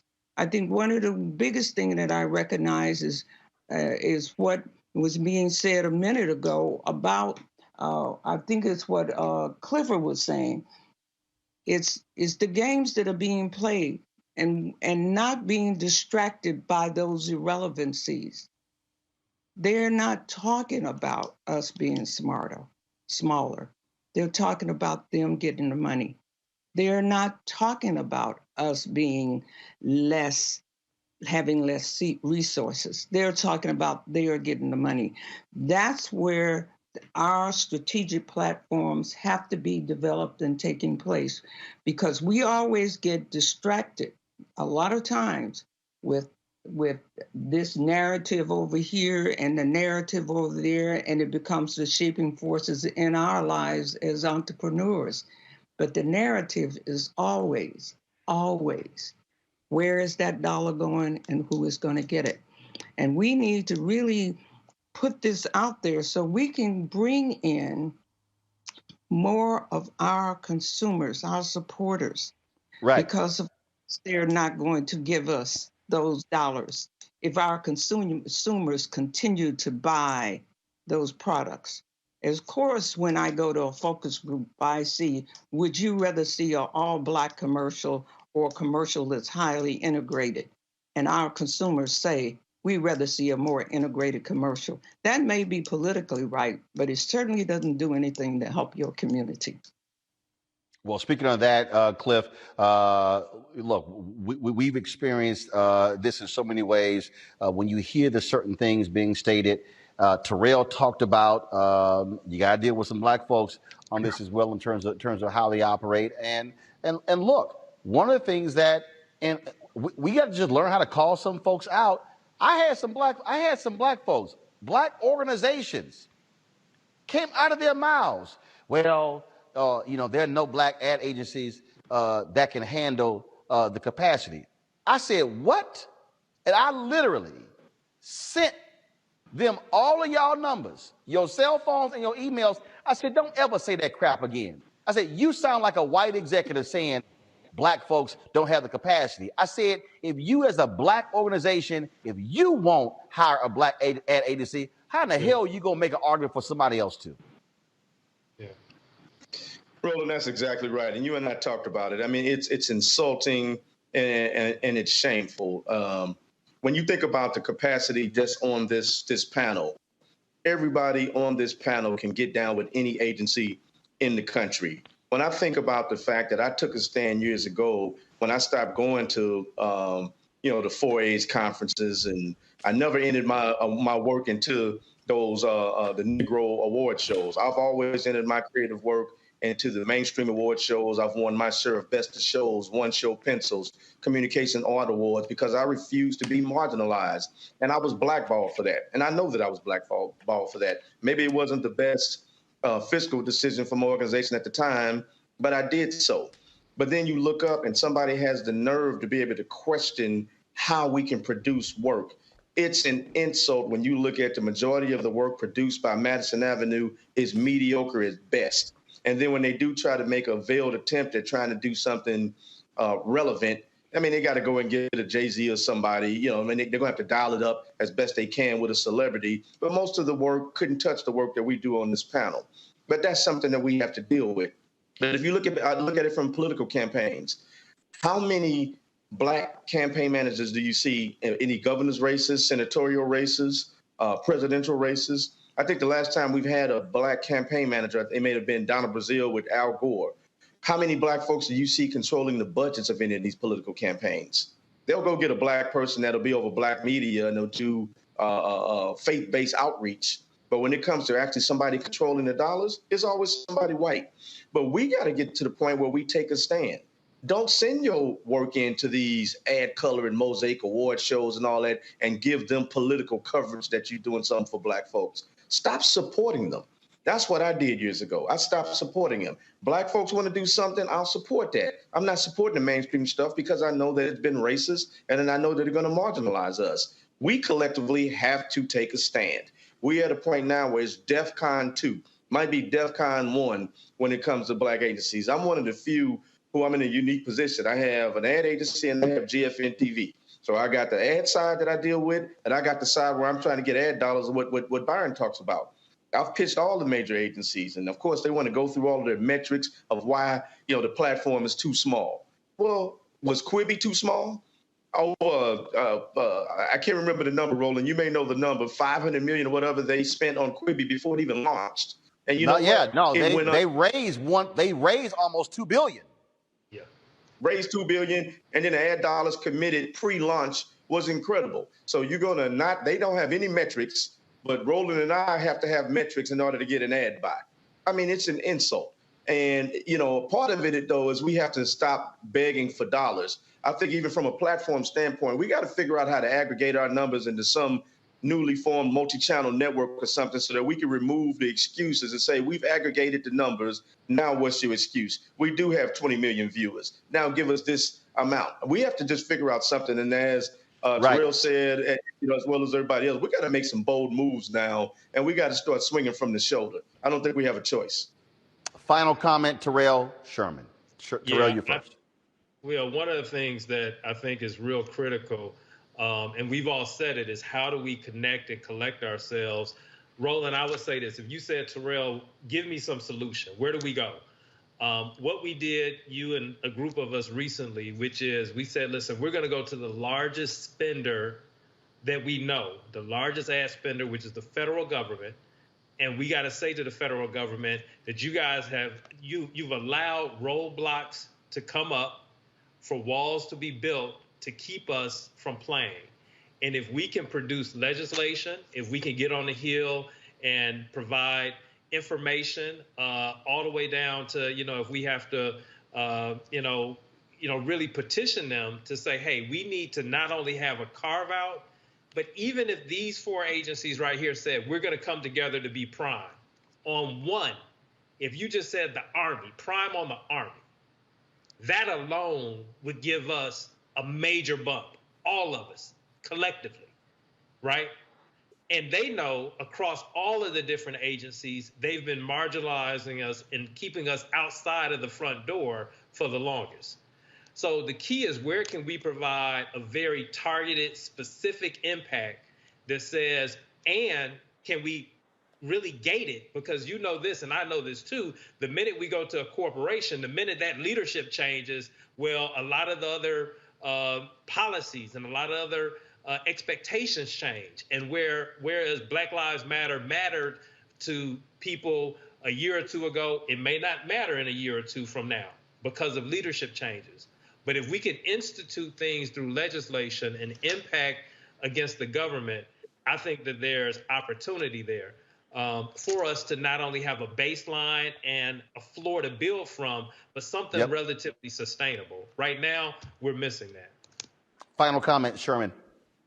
You know, I'm going to build on the last comment, and you know I'm a fan of partnerships, consolidations, and mergers and acquisition. You know, shout out to Will Campbell and Quantasy out in LA. It's a partner agency. We've worked together on several instances where it's about the win, not about who's going to get what. You know, as I shared with you, Roland, we had an opportunity. We got a multi-million-dollar deal. I brought another partner in. I actually got the smaller of the cut, but it gave me a bigger opportunity to even grow. And they did what I needed to be done a lot better than we did, and they had the breadth and the depth. So I think we have to kind of reevaluate our strategies. What's the win? What barriers do we got to overcome? This is not about the individual. You know, even individuals coming together, it has to be individuals coming together to give scale with a unified voice, even to the extent of a unified P&L. You know, a lot of clients just don't want to deal with a lot of difference. They want to know that I got one single source, and the partnerships have to agree and align and say, this is about the win of the group, not the individual. And if the group wins, each individual wins, versus how do I win with a group? And I think that's just a strategy and something that we've been working on probably for the last 6 months, having to kind of reimagine, re-engineer, and relaunch our value proposition. And we've had some great success with clients and looking to build on that initiative. And I just, you know, love supporting you, love supporting the group. The most brilliant minds and some of the best creative I've seen on this call. There's a future generation coming up of some others. We just have to, you know, keep up the fight and understand it's about us all winning. Carol, Cliff, Terrell, Sherman, we appreciate it. Thanks a lot. Thank you. Thanks for having me. Thank you. Thank you. Got to go to a break. When we come back, Black folks who are working inside of mainstream ad agencies, how they are also standing up and fighting on behalf of Black-owned media. That is next on this special edition of Roland Martin Unfiltered, the future of Black media. Back in a moment. If people begin to believe that their democracy is fraudulent, if they conclude that voting is a charade, the system is rigged, then God knows what could happen. They rigged an election. They rigged it like they've never rigged an election before. Actually, we do know what could happen. It's happening right now. The U.S. Capitol overrun, under siege. Pro-Trump extremists storming inside, flooding the halls, reaching the floor of the House of Representatives and the Senate. Millions of Americans sincerely believe the last election was fake. It was a landslide election, and everyone knows it. We will not go quietly into the night. When thousands of your countrymen storm the Capitol building, if you don't bother to pause and learn a single thing from it, then you're a fool. I know your pain. I know you're hurt. We had an election that was stolen from us. We got to this sad, chaotic day for a reason. It is not your fault. It is their fault.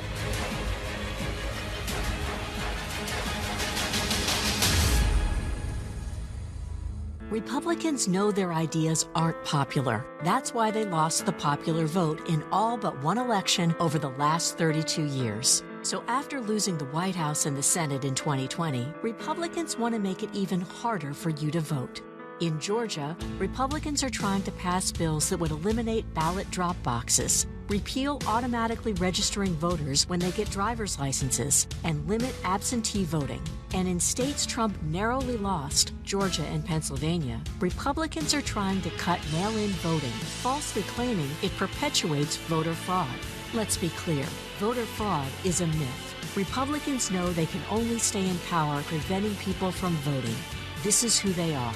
our leverage in the elections, quite candidly, goes up as the voting populace goes down. Don't let them get away with stealing your vote. Vote them all out before they take away your right to vote.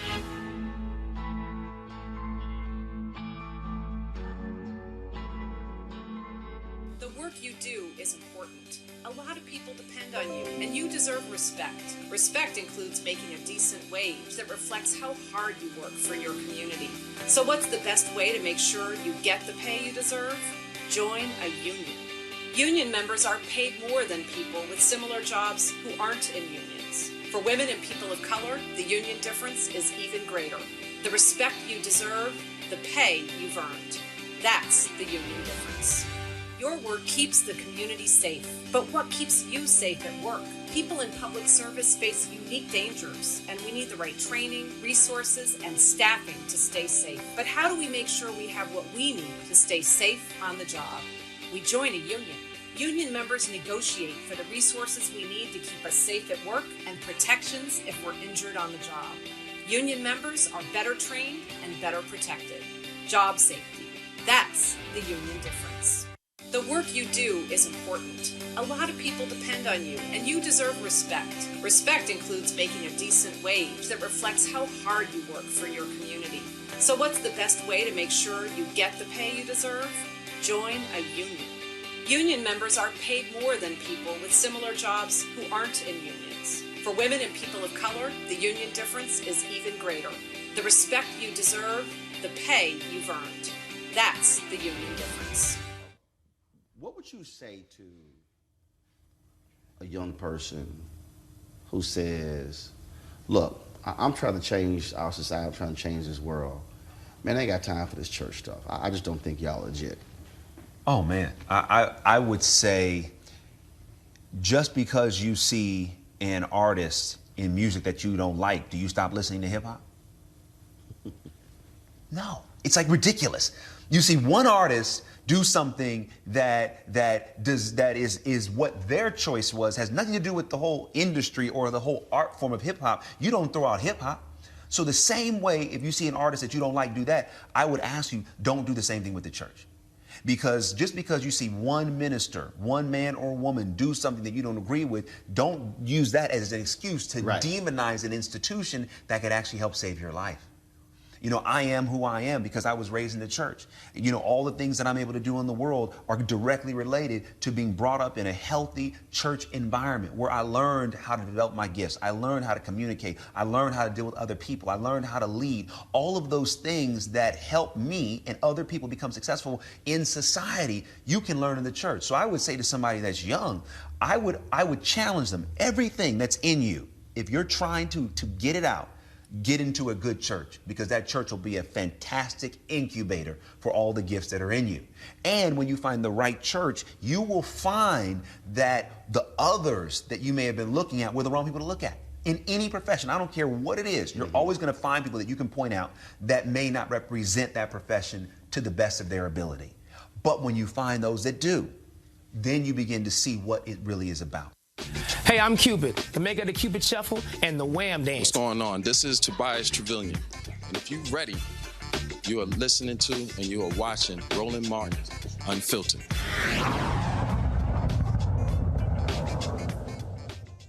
The death of George Floyd caused a reckoning all across the United States, including in the advertising industry. African Americans in that industry began to speak up, demand a number of different things, challenging power when it came to promotions, hiring, CEOs, creative directors, but also how they were spending their dollars. When you talk about the future of black media, black-owned media, that also means having partnerships with our brothers and sisters who work inside of these major companies. We have two of those joining us right now. Walter Geer, Executive Creative Director with XXD, VMLYNR, and Michelle Holmes, Managing Partner of MediaCom. Glad to have both of you. Michelle, I want to start with you. You've been listening to this conversation. You and I have talked in the past again about the importance of black-owned media, sort of where we stand, what's going on. Your assessment, how does it look now? What needs to happen when it comes to changing the dynamics at play when it comes to Black-owned media, being able to access this, as Sherman said, the $500 billion being spent worldwide? Thank you, Roland, for having me. I'm incredibly honored to be on this stage with you this evening. Just so that we can jump right in, what I would say is that I'm really confident now that we are seeing progress. I love and appreciate that we had, some of the other Black professionals who created and signed the letter and the mandate asking the industry to really think about how they were investing in African Americans. And I would suggest that that provided me with even more confidence in the progress that we were already making. I heard, your panelist speaking earlier. And what I would say to that is we've really seen a transformation at our agency specifically. And we've been on this journey before all of the social injustice erupted. We were investing in our employees. We had already had groups set up. We were already creating a global belonging council, which I'm the co-chair. But more importantly, we were really thinking about how we make diversity a real solution rather than looking at it as a problem. Because if you think about it, the new majority, as we're calling really multicultural audiences, we had projections that noted by this year, we would see those audiences overtake the audiences of, other persuasions. And for us, that meant we needed to not only have the diversity in our talent, the diversity in thought, but also ensuring that we were equipping our clients to be ready to advertise and target these audiences. And so we have been on this transformation, I would say, for a few years now. And so I'm just really encouraged by the momentum that we're seeing. The thing here, Walter, you've been speaking out on this, speaking out in terms of where the industry is. And the reality is, obviously in terms of media placement is one thing, creative is another. But at the end of the day, this is also about Black folks being frozen out of these industries. Here we are in 2021, and we're barely coming out of the Mad Men age, if you will, where it was all white male dominated, run, controlled, reaping the massive benefits from it. This is about, again, Black folks being able to say, can I use my skill set and get paid like them as well? And make sure also that companies that are run by people who look like me are also getting a fair share. Yeah, absolutely. Look, I like to say that this is very similar to how like quarterbacks in the NFL years ago, right? Back in the 80s, we saw very few, right? And a lot of that was around the fact that they thought that, hey, maybe these individuals aren't smart enough to do the job. I liken that to the same way I see creative directors today, right? A creative director today is essentially the quarterback of an agency. It's a quarterback of the team. These are the individuals that are calling the shots, that are making the plays, going out and doing the pass and getting the touchdown, right? So they're responsible for a lot. And what's unfortunate is I feel like advertising in this space today in terms of creatives and creative executives is very much so like quarterbacks were in the 80s. Yet we've seen folks like, Randall Cunningham and all these brothers change the game completely. When we look at on that field now, it's a complete diverse kind of landscape. But the problem is when we look at these agencies where it's like the same thing. So yeah, most certainly, I think that there needs to be a hell of a lot more representation at the top. And we talk about creating an atmosphere where we feel comfortable and an atmosphere where we can thrive means we need to see individuals who look at the top. Because when you have individuals at the bottom that are coming in there, right, and we're not focusing on retention, which is like why these people are leaving in the first place, we're missing out on a lot, right? So I think that we need to show a path to the top. And this is why we see mistakes like H&M or Gucci with the lips on the sweater, is because we don't have representation at the table making these shots or calling these shots, excuse me.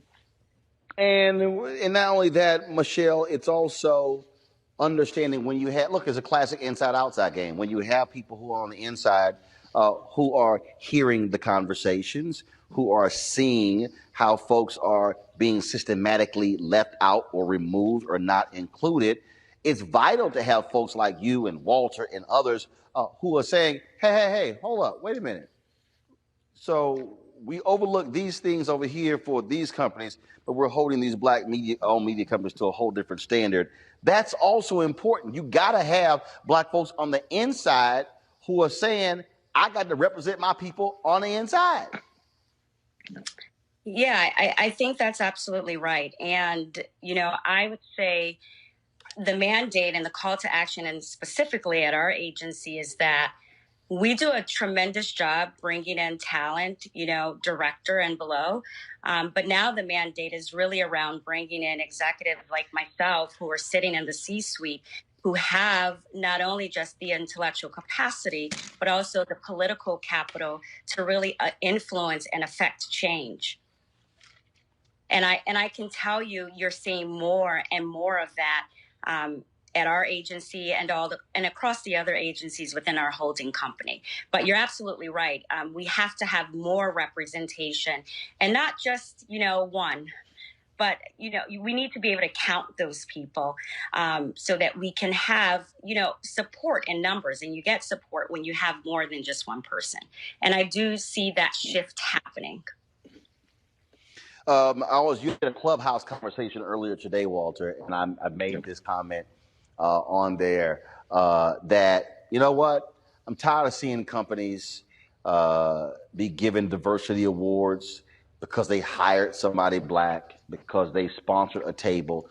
No, we must see real substantive changes that result. I'm not even interested in moving inches. No, this is about moving feet, moving yards. This is about saying, hey, how did we grow the capacity of this firm? How did we actually support a black agency, a black-owned agency, or a black-owned media company? And how did we take them from this level to the next, like we do with other folks as well? Because at the end of the day, if we don't demand that level of radical change, we're going to be 50 years from now having a similar conversation like, oh, wow, we went from 1 to 2 people or 2 to 4 people. No, the level of patience we have is wearing thin. It's small.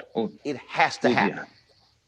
Well, so that's the problem, right? The problem is this, right? It's like there's a hell of a lot of us out there that want to speak up, but no one wants to say anything, right? There's this fear of, oh, well, if I say this or if I post this or if I do this certain thing, then I might get fired. And so there's this concern. And I think, excuse my language, but it's bullshit, right? What I want to see is I want to see people out here talking about having these conversations. I need to see people out here being transparent. It's about holding people accountable. And holding people accountable doesn't necessarily mean I have to be, an a-hole to somebody. It's about asking the question. And I commonly ask the question of a lot of executives and a lot of leaders in this space on social media because I want people to see this conversation happening. It's important that we see the individuals like myself, like Michelle, like yourself, who are out here asking the question of people. And it's important that we see that we can hold them accountable and that these leaders are actually coming to the table to have these transparent conversations. Now, look, I completely get and understand that change isn't going to happen overnight, right? It's not going to happen in a couple months, but it's been a year,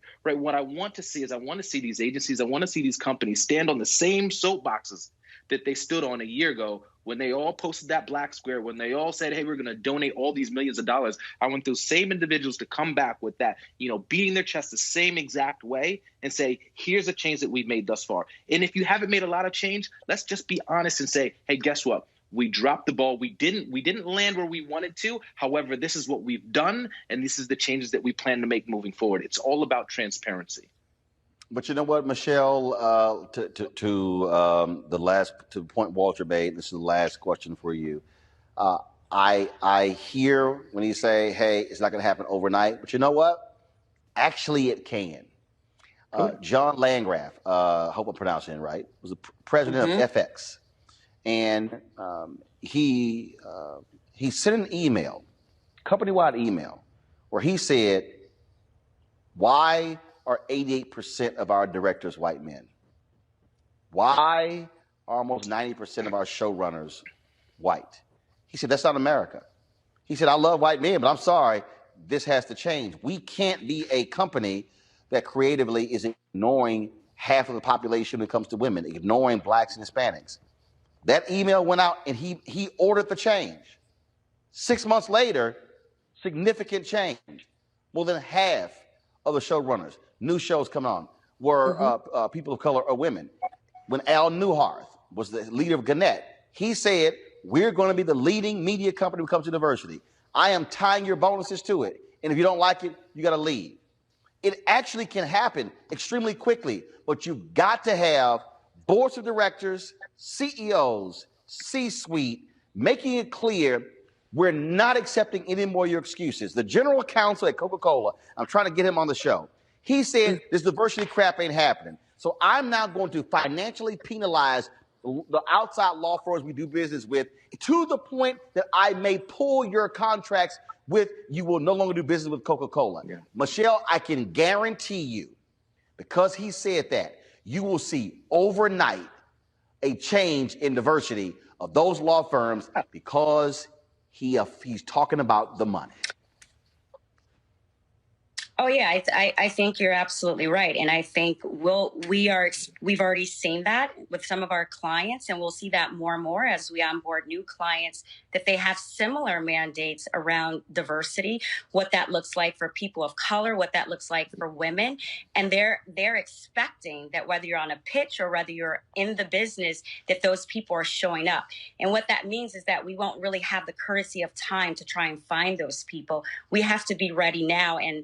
And I'll say what we have been doing in our agency is making sure that whether you're a woman, whether you're at the intersectionality of an LGBTA person, and as well as a woman, as well as a person of color, that across the globe, we are shoring up our employee base to make sure that we are representing really the communities that we serve and the clients and the audiences that purchase those products and services. So I think the mandate that he's provided is spot on. And we have a similar one with executive goals and mandates that are tied to compensation as well. I mean, nothing is off the table in terms of ensuring that we are representing really the communities in which we work, in which we serve. And if you have more, CEOs and CMOs of brands with similar mandates, I agree that you will see that change happen faster. I will say that I have been really encouraged by some of the recent clients that we have onboarded who have been really, really vocal and holding our feet to the fire to make sure that that their client teams are really representative of the audiences that not only they want to attract that they have. So I think there's momentum. I hear Walter's vehement frustration. I do think that agencies right now are happy to be held accountable and are happy to, to the extent that they can and they should demonstrate where they've made progress. But I do think it's also incumbent upon people like Walter and I, where we have political capital, to keep advocating for people who look like us. And I mean, I did a post on LinkedIn recently just about hiring Black women. And in that post, I named executives that I knew within our agencies across, our other agencies, saying, hey, if you really want to see progress, you need to hire Black women. And I'll tell you, some of those same people started to reply that they agreed with that. And so I think we should totally challenge people to keep doing the right thing so that our voices are heard and we really see change. If we are quiet, I think, momentum can slow, and that would be really unfortunate. Michelle, Walter, we appreciate it. Thank you so very much for joining us on this special edition of Roland Martin Unfiltered. Thanks for having us. Thanks for having us. Take care. All right, folks.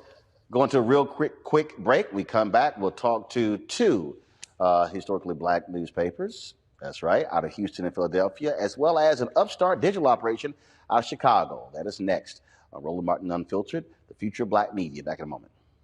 And for me, the reason I see the value, so my parents worked elections. They volunteered for campaigns. They ran phone banks. I remember being 7, 8, 9 years old. It was like you had no choice. It's not like you had a vote. It was like, yo, go over there for the next 8 hours, stand there and hand out these pamphlets to anybody who's walking in, and then we'll bring you lunch, and then you got some water for yourself. It was kind of like, okay. Again, that was wasn't like my brother could say, nah, we're all right. We gonna stay at the house. I didn't work that way. And so for me, That was a huge part of my upbringing. And look at you now. And it's very interesting because for me, service was a huge part of my upbringing. And that's just something that's just, it's a natural thing. I don't think twice about going out and doing community service. I don't think twice about giving up my Saturday mornings, even if I stayed out late on Friday nights. I don't think twice about going to church in the mornings. I think that might be even bigger than the civics piece in schools. I mean, I think that at this point, having that in schools at least gives the children the opportunity to go home and ask their parents, so Mom, Dad, what is this? What do you think we should do about this? This is what I learned in school today. Let's talk about it. At least gives the children something to bring home and start a conversation with. However, if the parents start that for the children, then, then the children can go to school and say, hey, why am I not learning this here? Why don't I have a civics class? You know what I mean? And we'll have more Roland Martins running around here. Hey, I'm Donnie Simpson. What's up? I'm Lance Gross, and you're watching Roland Martin Unfiltered.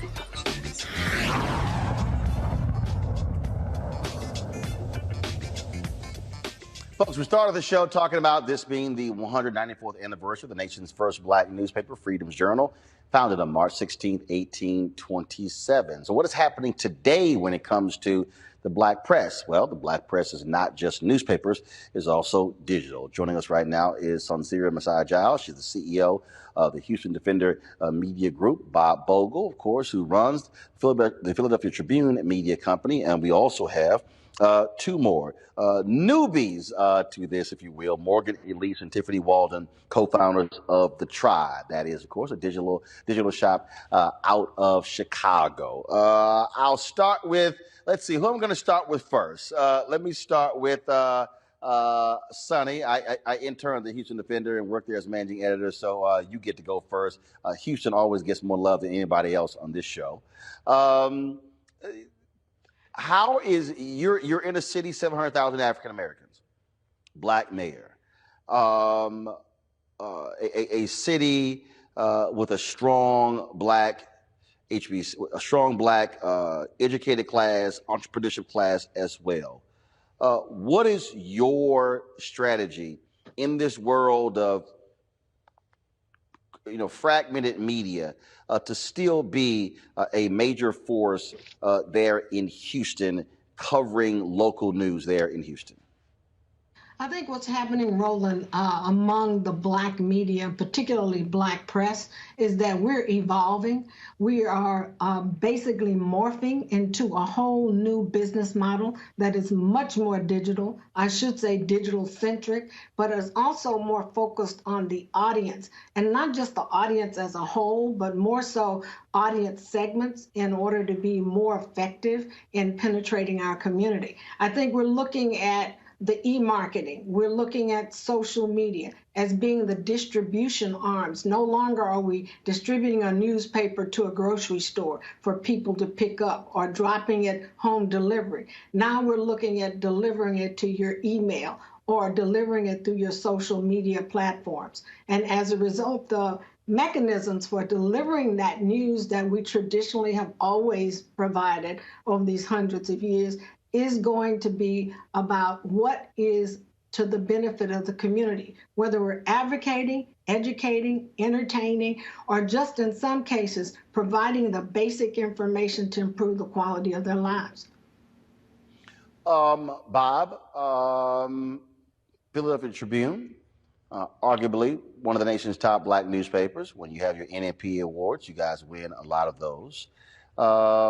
How have you made sure that your staff doesn't fall into the trap of, well, we are a historic black newspaper, and you're basically running off of what you used to be in the past, as opposed to saying, no.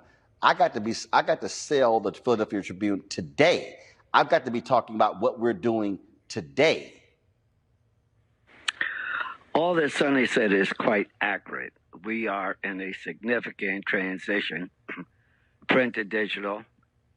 And while black newspapers continue to tell our story as no other media does, we have got to be able to bring content that our audience wants. We cannot take them for granted. And quite frankly, if we expect to be competitive in the media environment, we're going to have to do that. The reality is that African Americans need to be very sensitive to doing business with people who do business with them. And you can go and say whatever you want. White media is certainly looking at black audiences. They are trying to hire more and more African Americans. But the reality is no one tells our story like we do. And quite frankly, we as African Americans need to be sensitive to those who are interlopers or those who in fact say they are telling our story, don't in fact tell that story. Mm-hmm. I want to go to the co-founders of the tribe, Morgan as well as Tiffany. Morgan and Tiffany, I ran the Chicago Defender. And I remember also ran the Houston Defender, but also Dallas Weekly as well. And being in Chicago, it was interesting because I was there from 2004 to 2007. And we launched the first black audio news source podcast in 2005, video podcast in 2006. And the owners of the paper then came to me. They were like, what are you doing? What's this podcasting stuff? Why are we doing this? We just want to be a small community newspaper. And I said, you're going to be dead. The reality is Chicago Defender is still alive, barely. They're not publishing. They're not printing anymore. They're completely digital. And what it has done is it has created an opportunity for the two of you to come in, create a digital-first public outlet that speaks to the needs of the people today, and that's how you're able to thrive. And I think really a lot of black newspapers better be very careful of not paying attention to that changing marketplace because you can ride yourself into extinction if you don't. How have y'all been able to take advantage of folks being slow to move to digital there in Chicago to be able to grow the tribe? Well, I think as being millennial publishers and understanding ourselves and our audience, people are getting news through social media. They're getting news through going through their feeds every day. So we just noticed the trends and decided to hop on. And I think, I'm a publisher that is coming out of a completely different space. I came up in documentary film.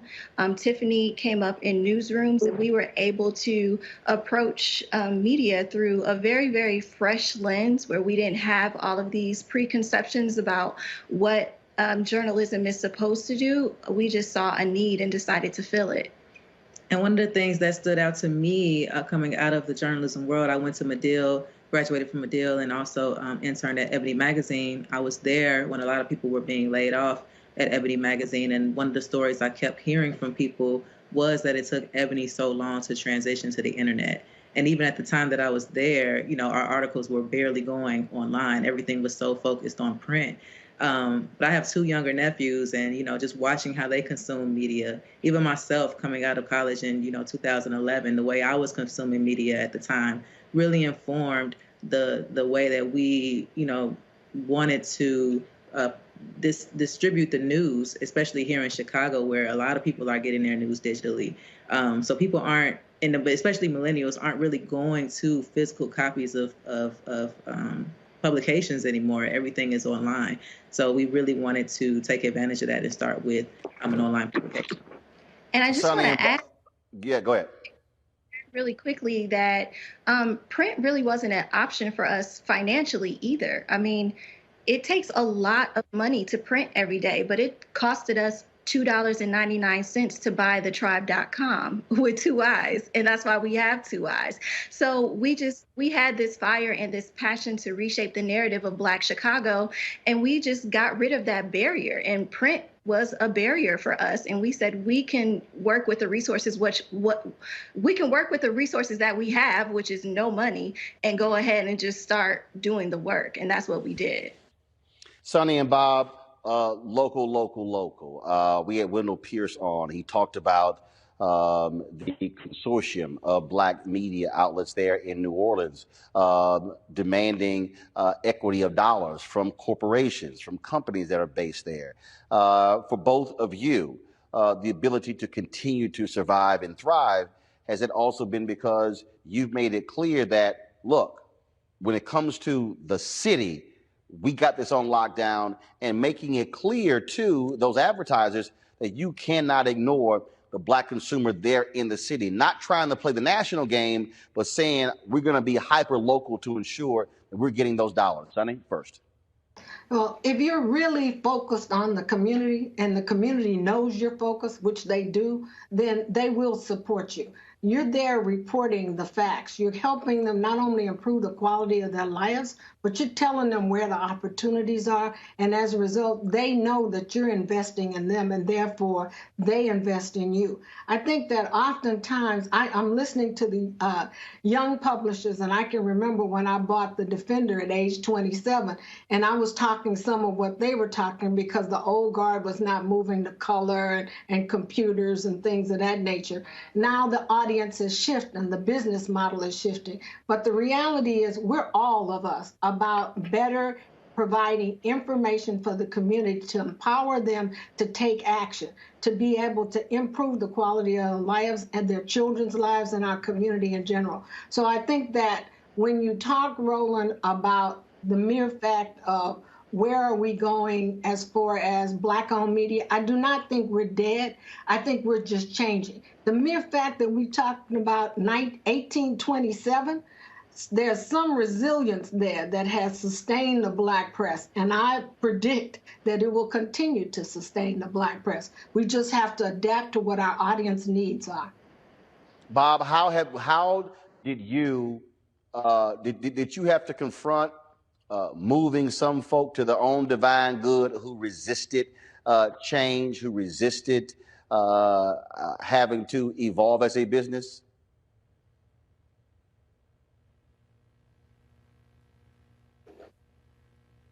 Bob, do you hear me? Yes, Bob, yes, in my city. There we go. Go ahead, Bob. Go ahead. African Americans are a majority. We represent 43 to 44% of the total population.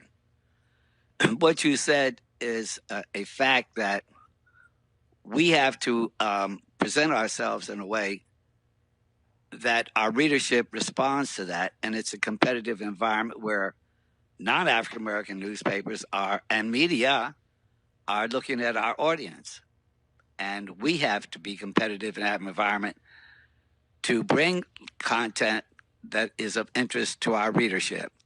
The fact that non-African American businesses do not support our businesses is still a factor. You hit upon it. Mm-hmm. And I'm going back to something I said before. African Americans are part of the problem and part of the solution. We have to support those businesses, but we also have to give them what they perceive they need and want.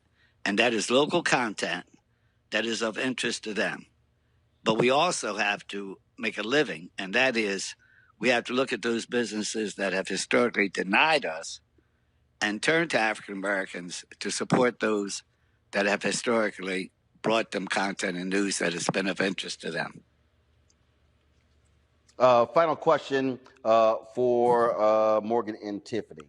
A lot of people are podcasting. A lot of people are trying to go digital. And so how are the two of you fending off upstarts who are looking at y'all and say, oh, we can do that?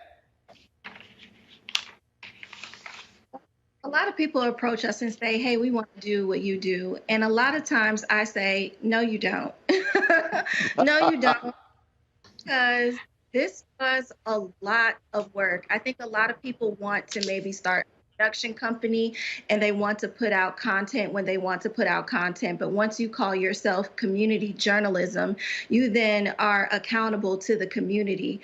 And Chicago lets us know that every single day. So we are doing impact-focused journalism where we are out in the community, where we are trying to uphold democracy and institutions. It is a lot of work and a lot of pressure.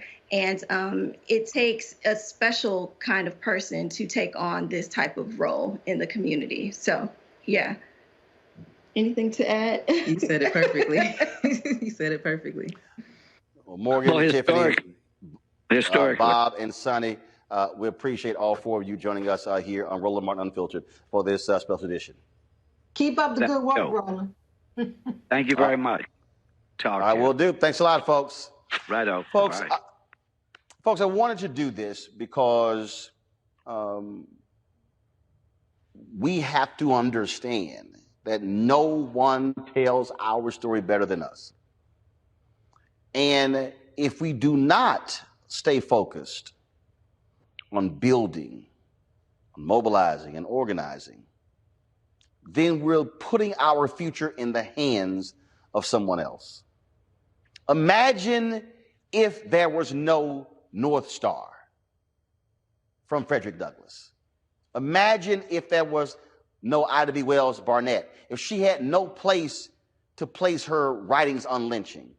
Imagine if Chuck Stone and Louis Martin didn't have a Chicago Defender to work at. Imagine if an Ethel Payne did not have an opportunity to work at a Chicago Defender. Imagine if Claude Burnett did not start the Associated Negro Press, or John H. Johnson with Ebony and Jet. Where would Simeon Booker and Lerone Bennett have gone when it came to writing about the experiences of African Americans in Jim Crow America? Where would they be? And the reason I say that, where would a Vernon Jarrett out of Chicago, who also worked for the Defender? And I dare say, why does it matter? Because y'all need to understand, in 1990, I had an internship with CBS in Dallas, non-paid. There were relatives who lived in Dallas, but I would have to get me a job to intern, and they were folks talking about, you know, the opportunity to intern at CBS News. Couldn't afford it. But I stayed home. And I applied for a writing job at the Houston Defender, and I said to Sonny, Sonny, I can't do this for free. I got to get paid for it. He looked at me like, say what? Because internships were non-paid. I said, I can't work for free. And I think I got $250, was it a month? I don't think it was a week. Maybe it was a week. Could have been a week. I think it was a week. But I also worked at Wendy's. But when the summer was over, I had more than 70 newspaper clippings, which put me in a position to be able to get a job the following year at the Office of the American Statesman when I graduated. The first opportunity to become a news executive was at KKDA Radio. Not black owned, black targeted, but that's where I got opportunity to show what I can do. And it was a black newspaper I got an opportunity to be managing editor, Dallas Weekly. And it was working at the Houston Defender, managing editor. It was later running Tom Joyner's BlackAmericaWeb.com as executive editor. It was working as a news editor on the national level for Savoy magazine owned by Vanguard Media. First opportunity to produce in television, Braided Broadcasting Cable Network, election special in 2000. Fast forward, 2004, Chicago Defender. In between that, I had done some writing for the Dallas Examiner. Had owned my own Christian newspaper in Dallas, black owned. Leave the Chicago Defender, go to CNN, sign with TV One, doing commentaries. CNN didn't want to give me a weekly show. TV One gave me a weekly show, black owned. Weekly show in 2009, ends in 2013. We launched a daily show in 2013. Last 4 years, 2017, it gets canceled. I launched this platform. This is probably my 12th or 13th black-owned media platform. Why am I laying this out? Because my professional career, the first time I got paid was at a black newspaper. Folks, imagine what could happen if we could build the capacity of black newspapers and black websites and black digital operations and black networks. If we could build them, who is going to truly hire the next Roland Martin? Who is going to hire the next Chuck Stone? The next Vernon Jarrett, the next Alice Dunnigan. And we should not be in a position where we believe in white validation. Y'all, I have never in my life desired to work for the Washington Post or the New York Times. I didn't believe that I can only do great, impactful work if I worked for a white media institution. Never believed it. But we have to be able to have Black-owned media that's paying our people fairly, that's being able to, where they can live and grow and prosper. That only happens with the advertising dollars. Folks, the opportunity that we have right now is to make clear, got all these Black targeted outlets out here, but we've got to demand to these companies that you're going to support Black-owned media. All you companies are going to have to tell your ad agencies, stop freezing out Black-owned companies, because we have to abide by what Freedom's Journal wrote on March 16, 1827. We wish to plead our own cause. Too long have others spoken for us. We will not all be here for eternity. We hate to think about it. I know I do. We all have an expiration date. But we have to ensure that 194 years from now, there is a Black media entity that will be alive, that will be prospering to celebrate the 398th anniversary of Freedom's Journal. It can only happen if you use your voice and make it possible. Folks, that's it for me today. If you want to support what we do here at Roland Martin Unfiltered, your dollars matter. Just like people subscribe to the Chicago Defender, the Pittsburgh Courier, the Atlanta Daily World, the same thing, you can join our Bring the Funk fan club. What do we ask? Minimum $50 each from our fans over the course of a year. This stuff is not free, okay? One of the reasons the signal is not great today, y'all, because our live view unit yesterday, the hardware is messed up. We've got to send that unit back to get repaired. A new one doesn't arrive till tomorrow. Normally, we would roll with two. I only have one. But guess what? That unit right there, that's a $25,000 unit. So that's why we're actually on FaceTime, having to go through the computer, camera through the computer. That's why our signal is not as strong, as great as it normally is, because these things cost money. You want to join our Bring the Funk fan club? Support us via Cash App, $RM Unfiltered, PayPal.me/R Martin Unfiltered, Venmo.com/RM Unfiltered. Zelle is Roland@RolandSMartin.com. You can also send a money order to New Vision Media, NU Vision Media Inc., 1625 K Street Northwest, Washington, D.C., 2006. Folks, that is it for me. I will see you tomorrow right here from Atlanta.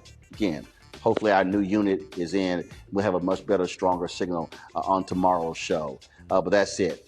Thank you very much to everyone who participated on our show today.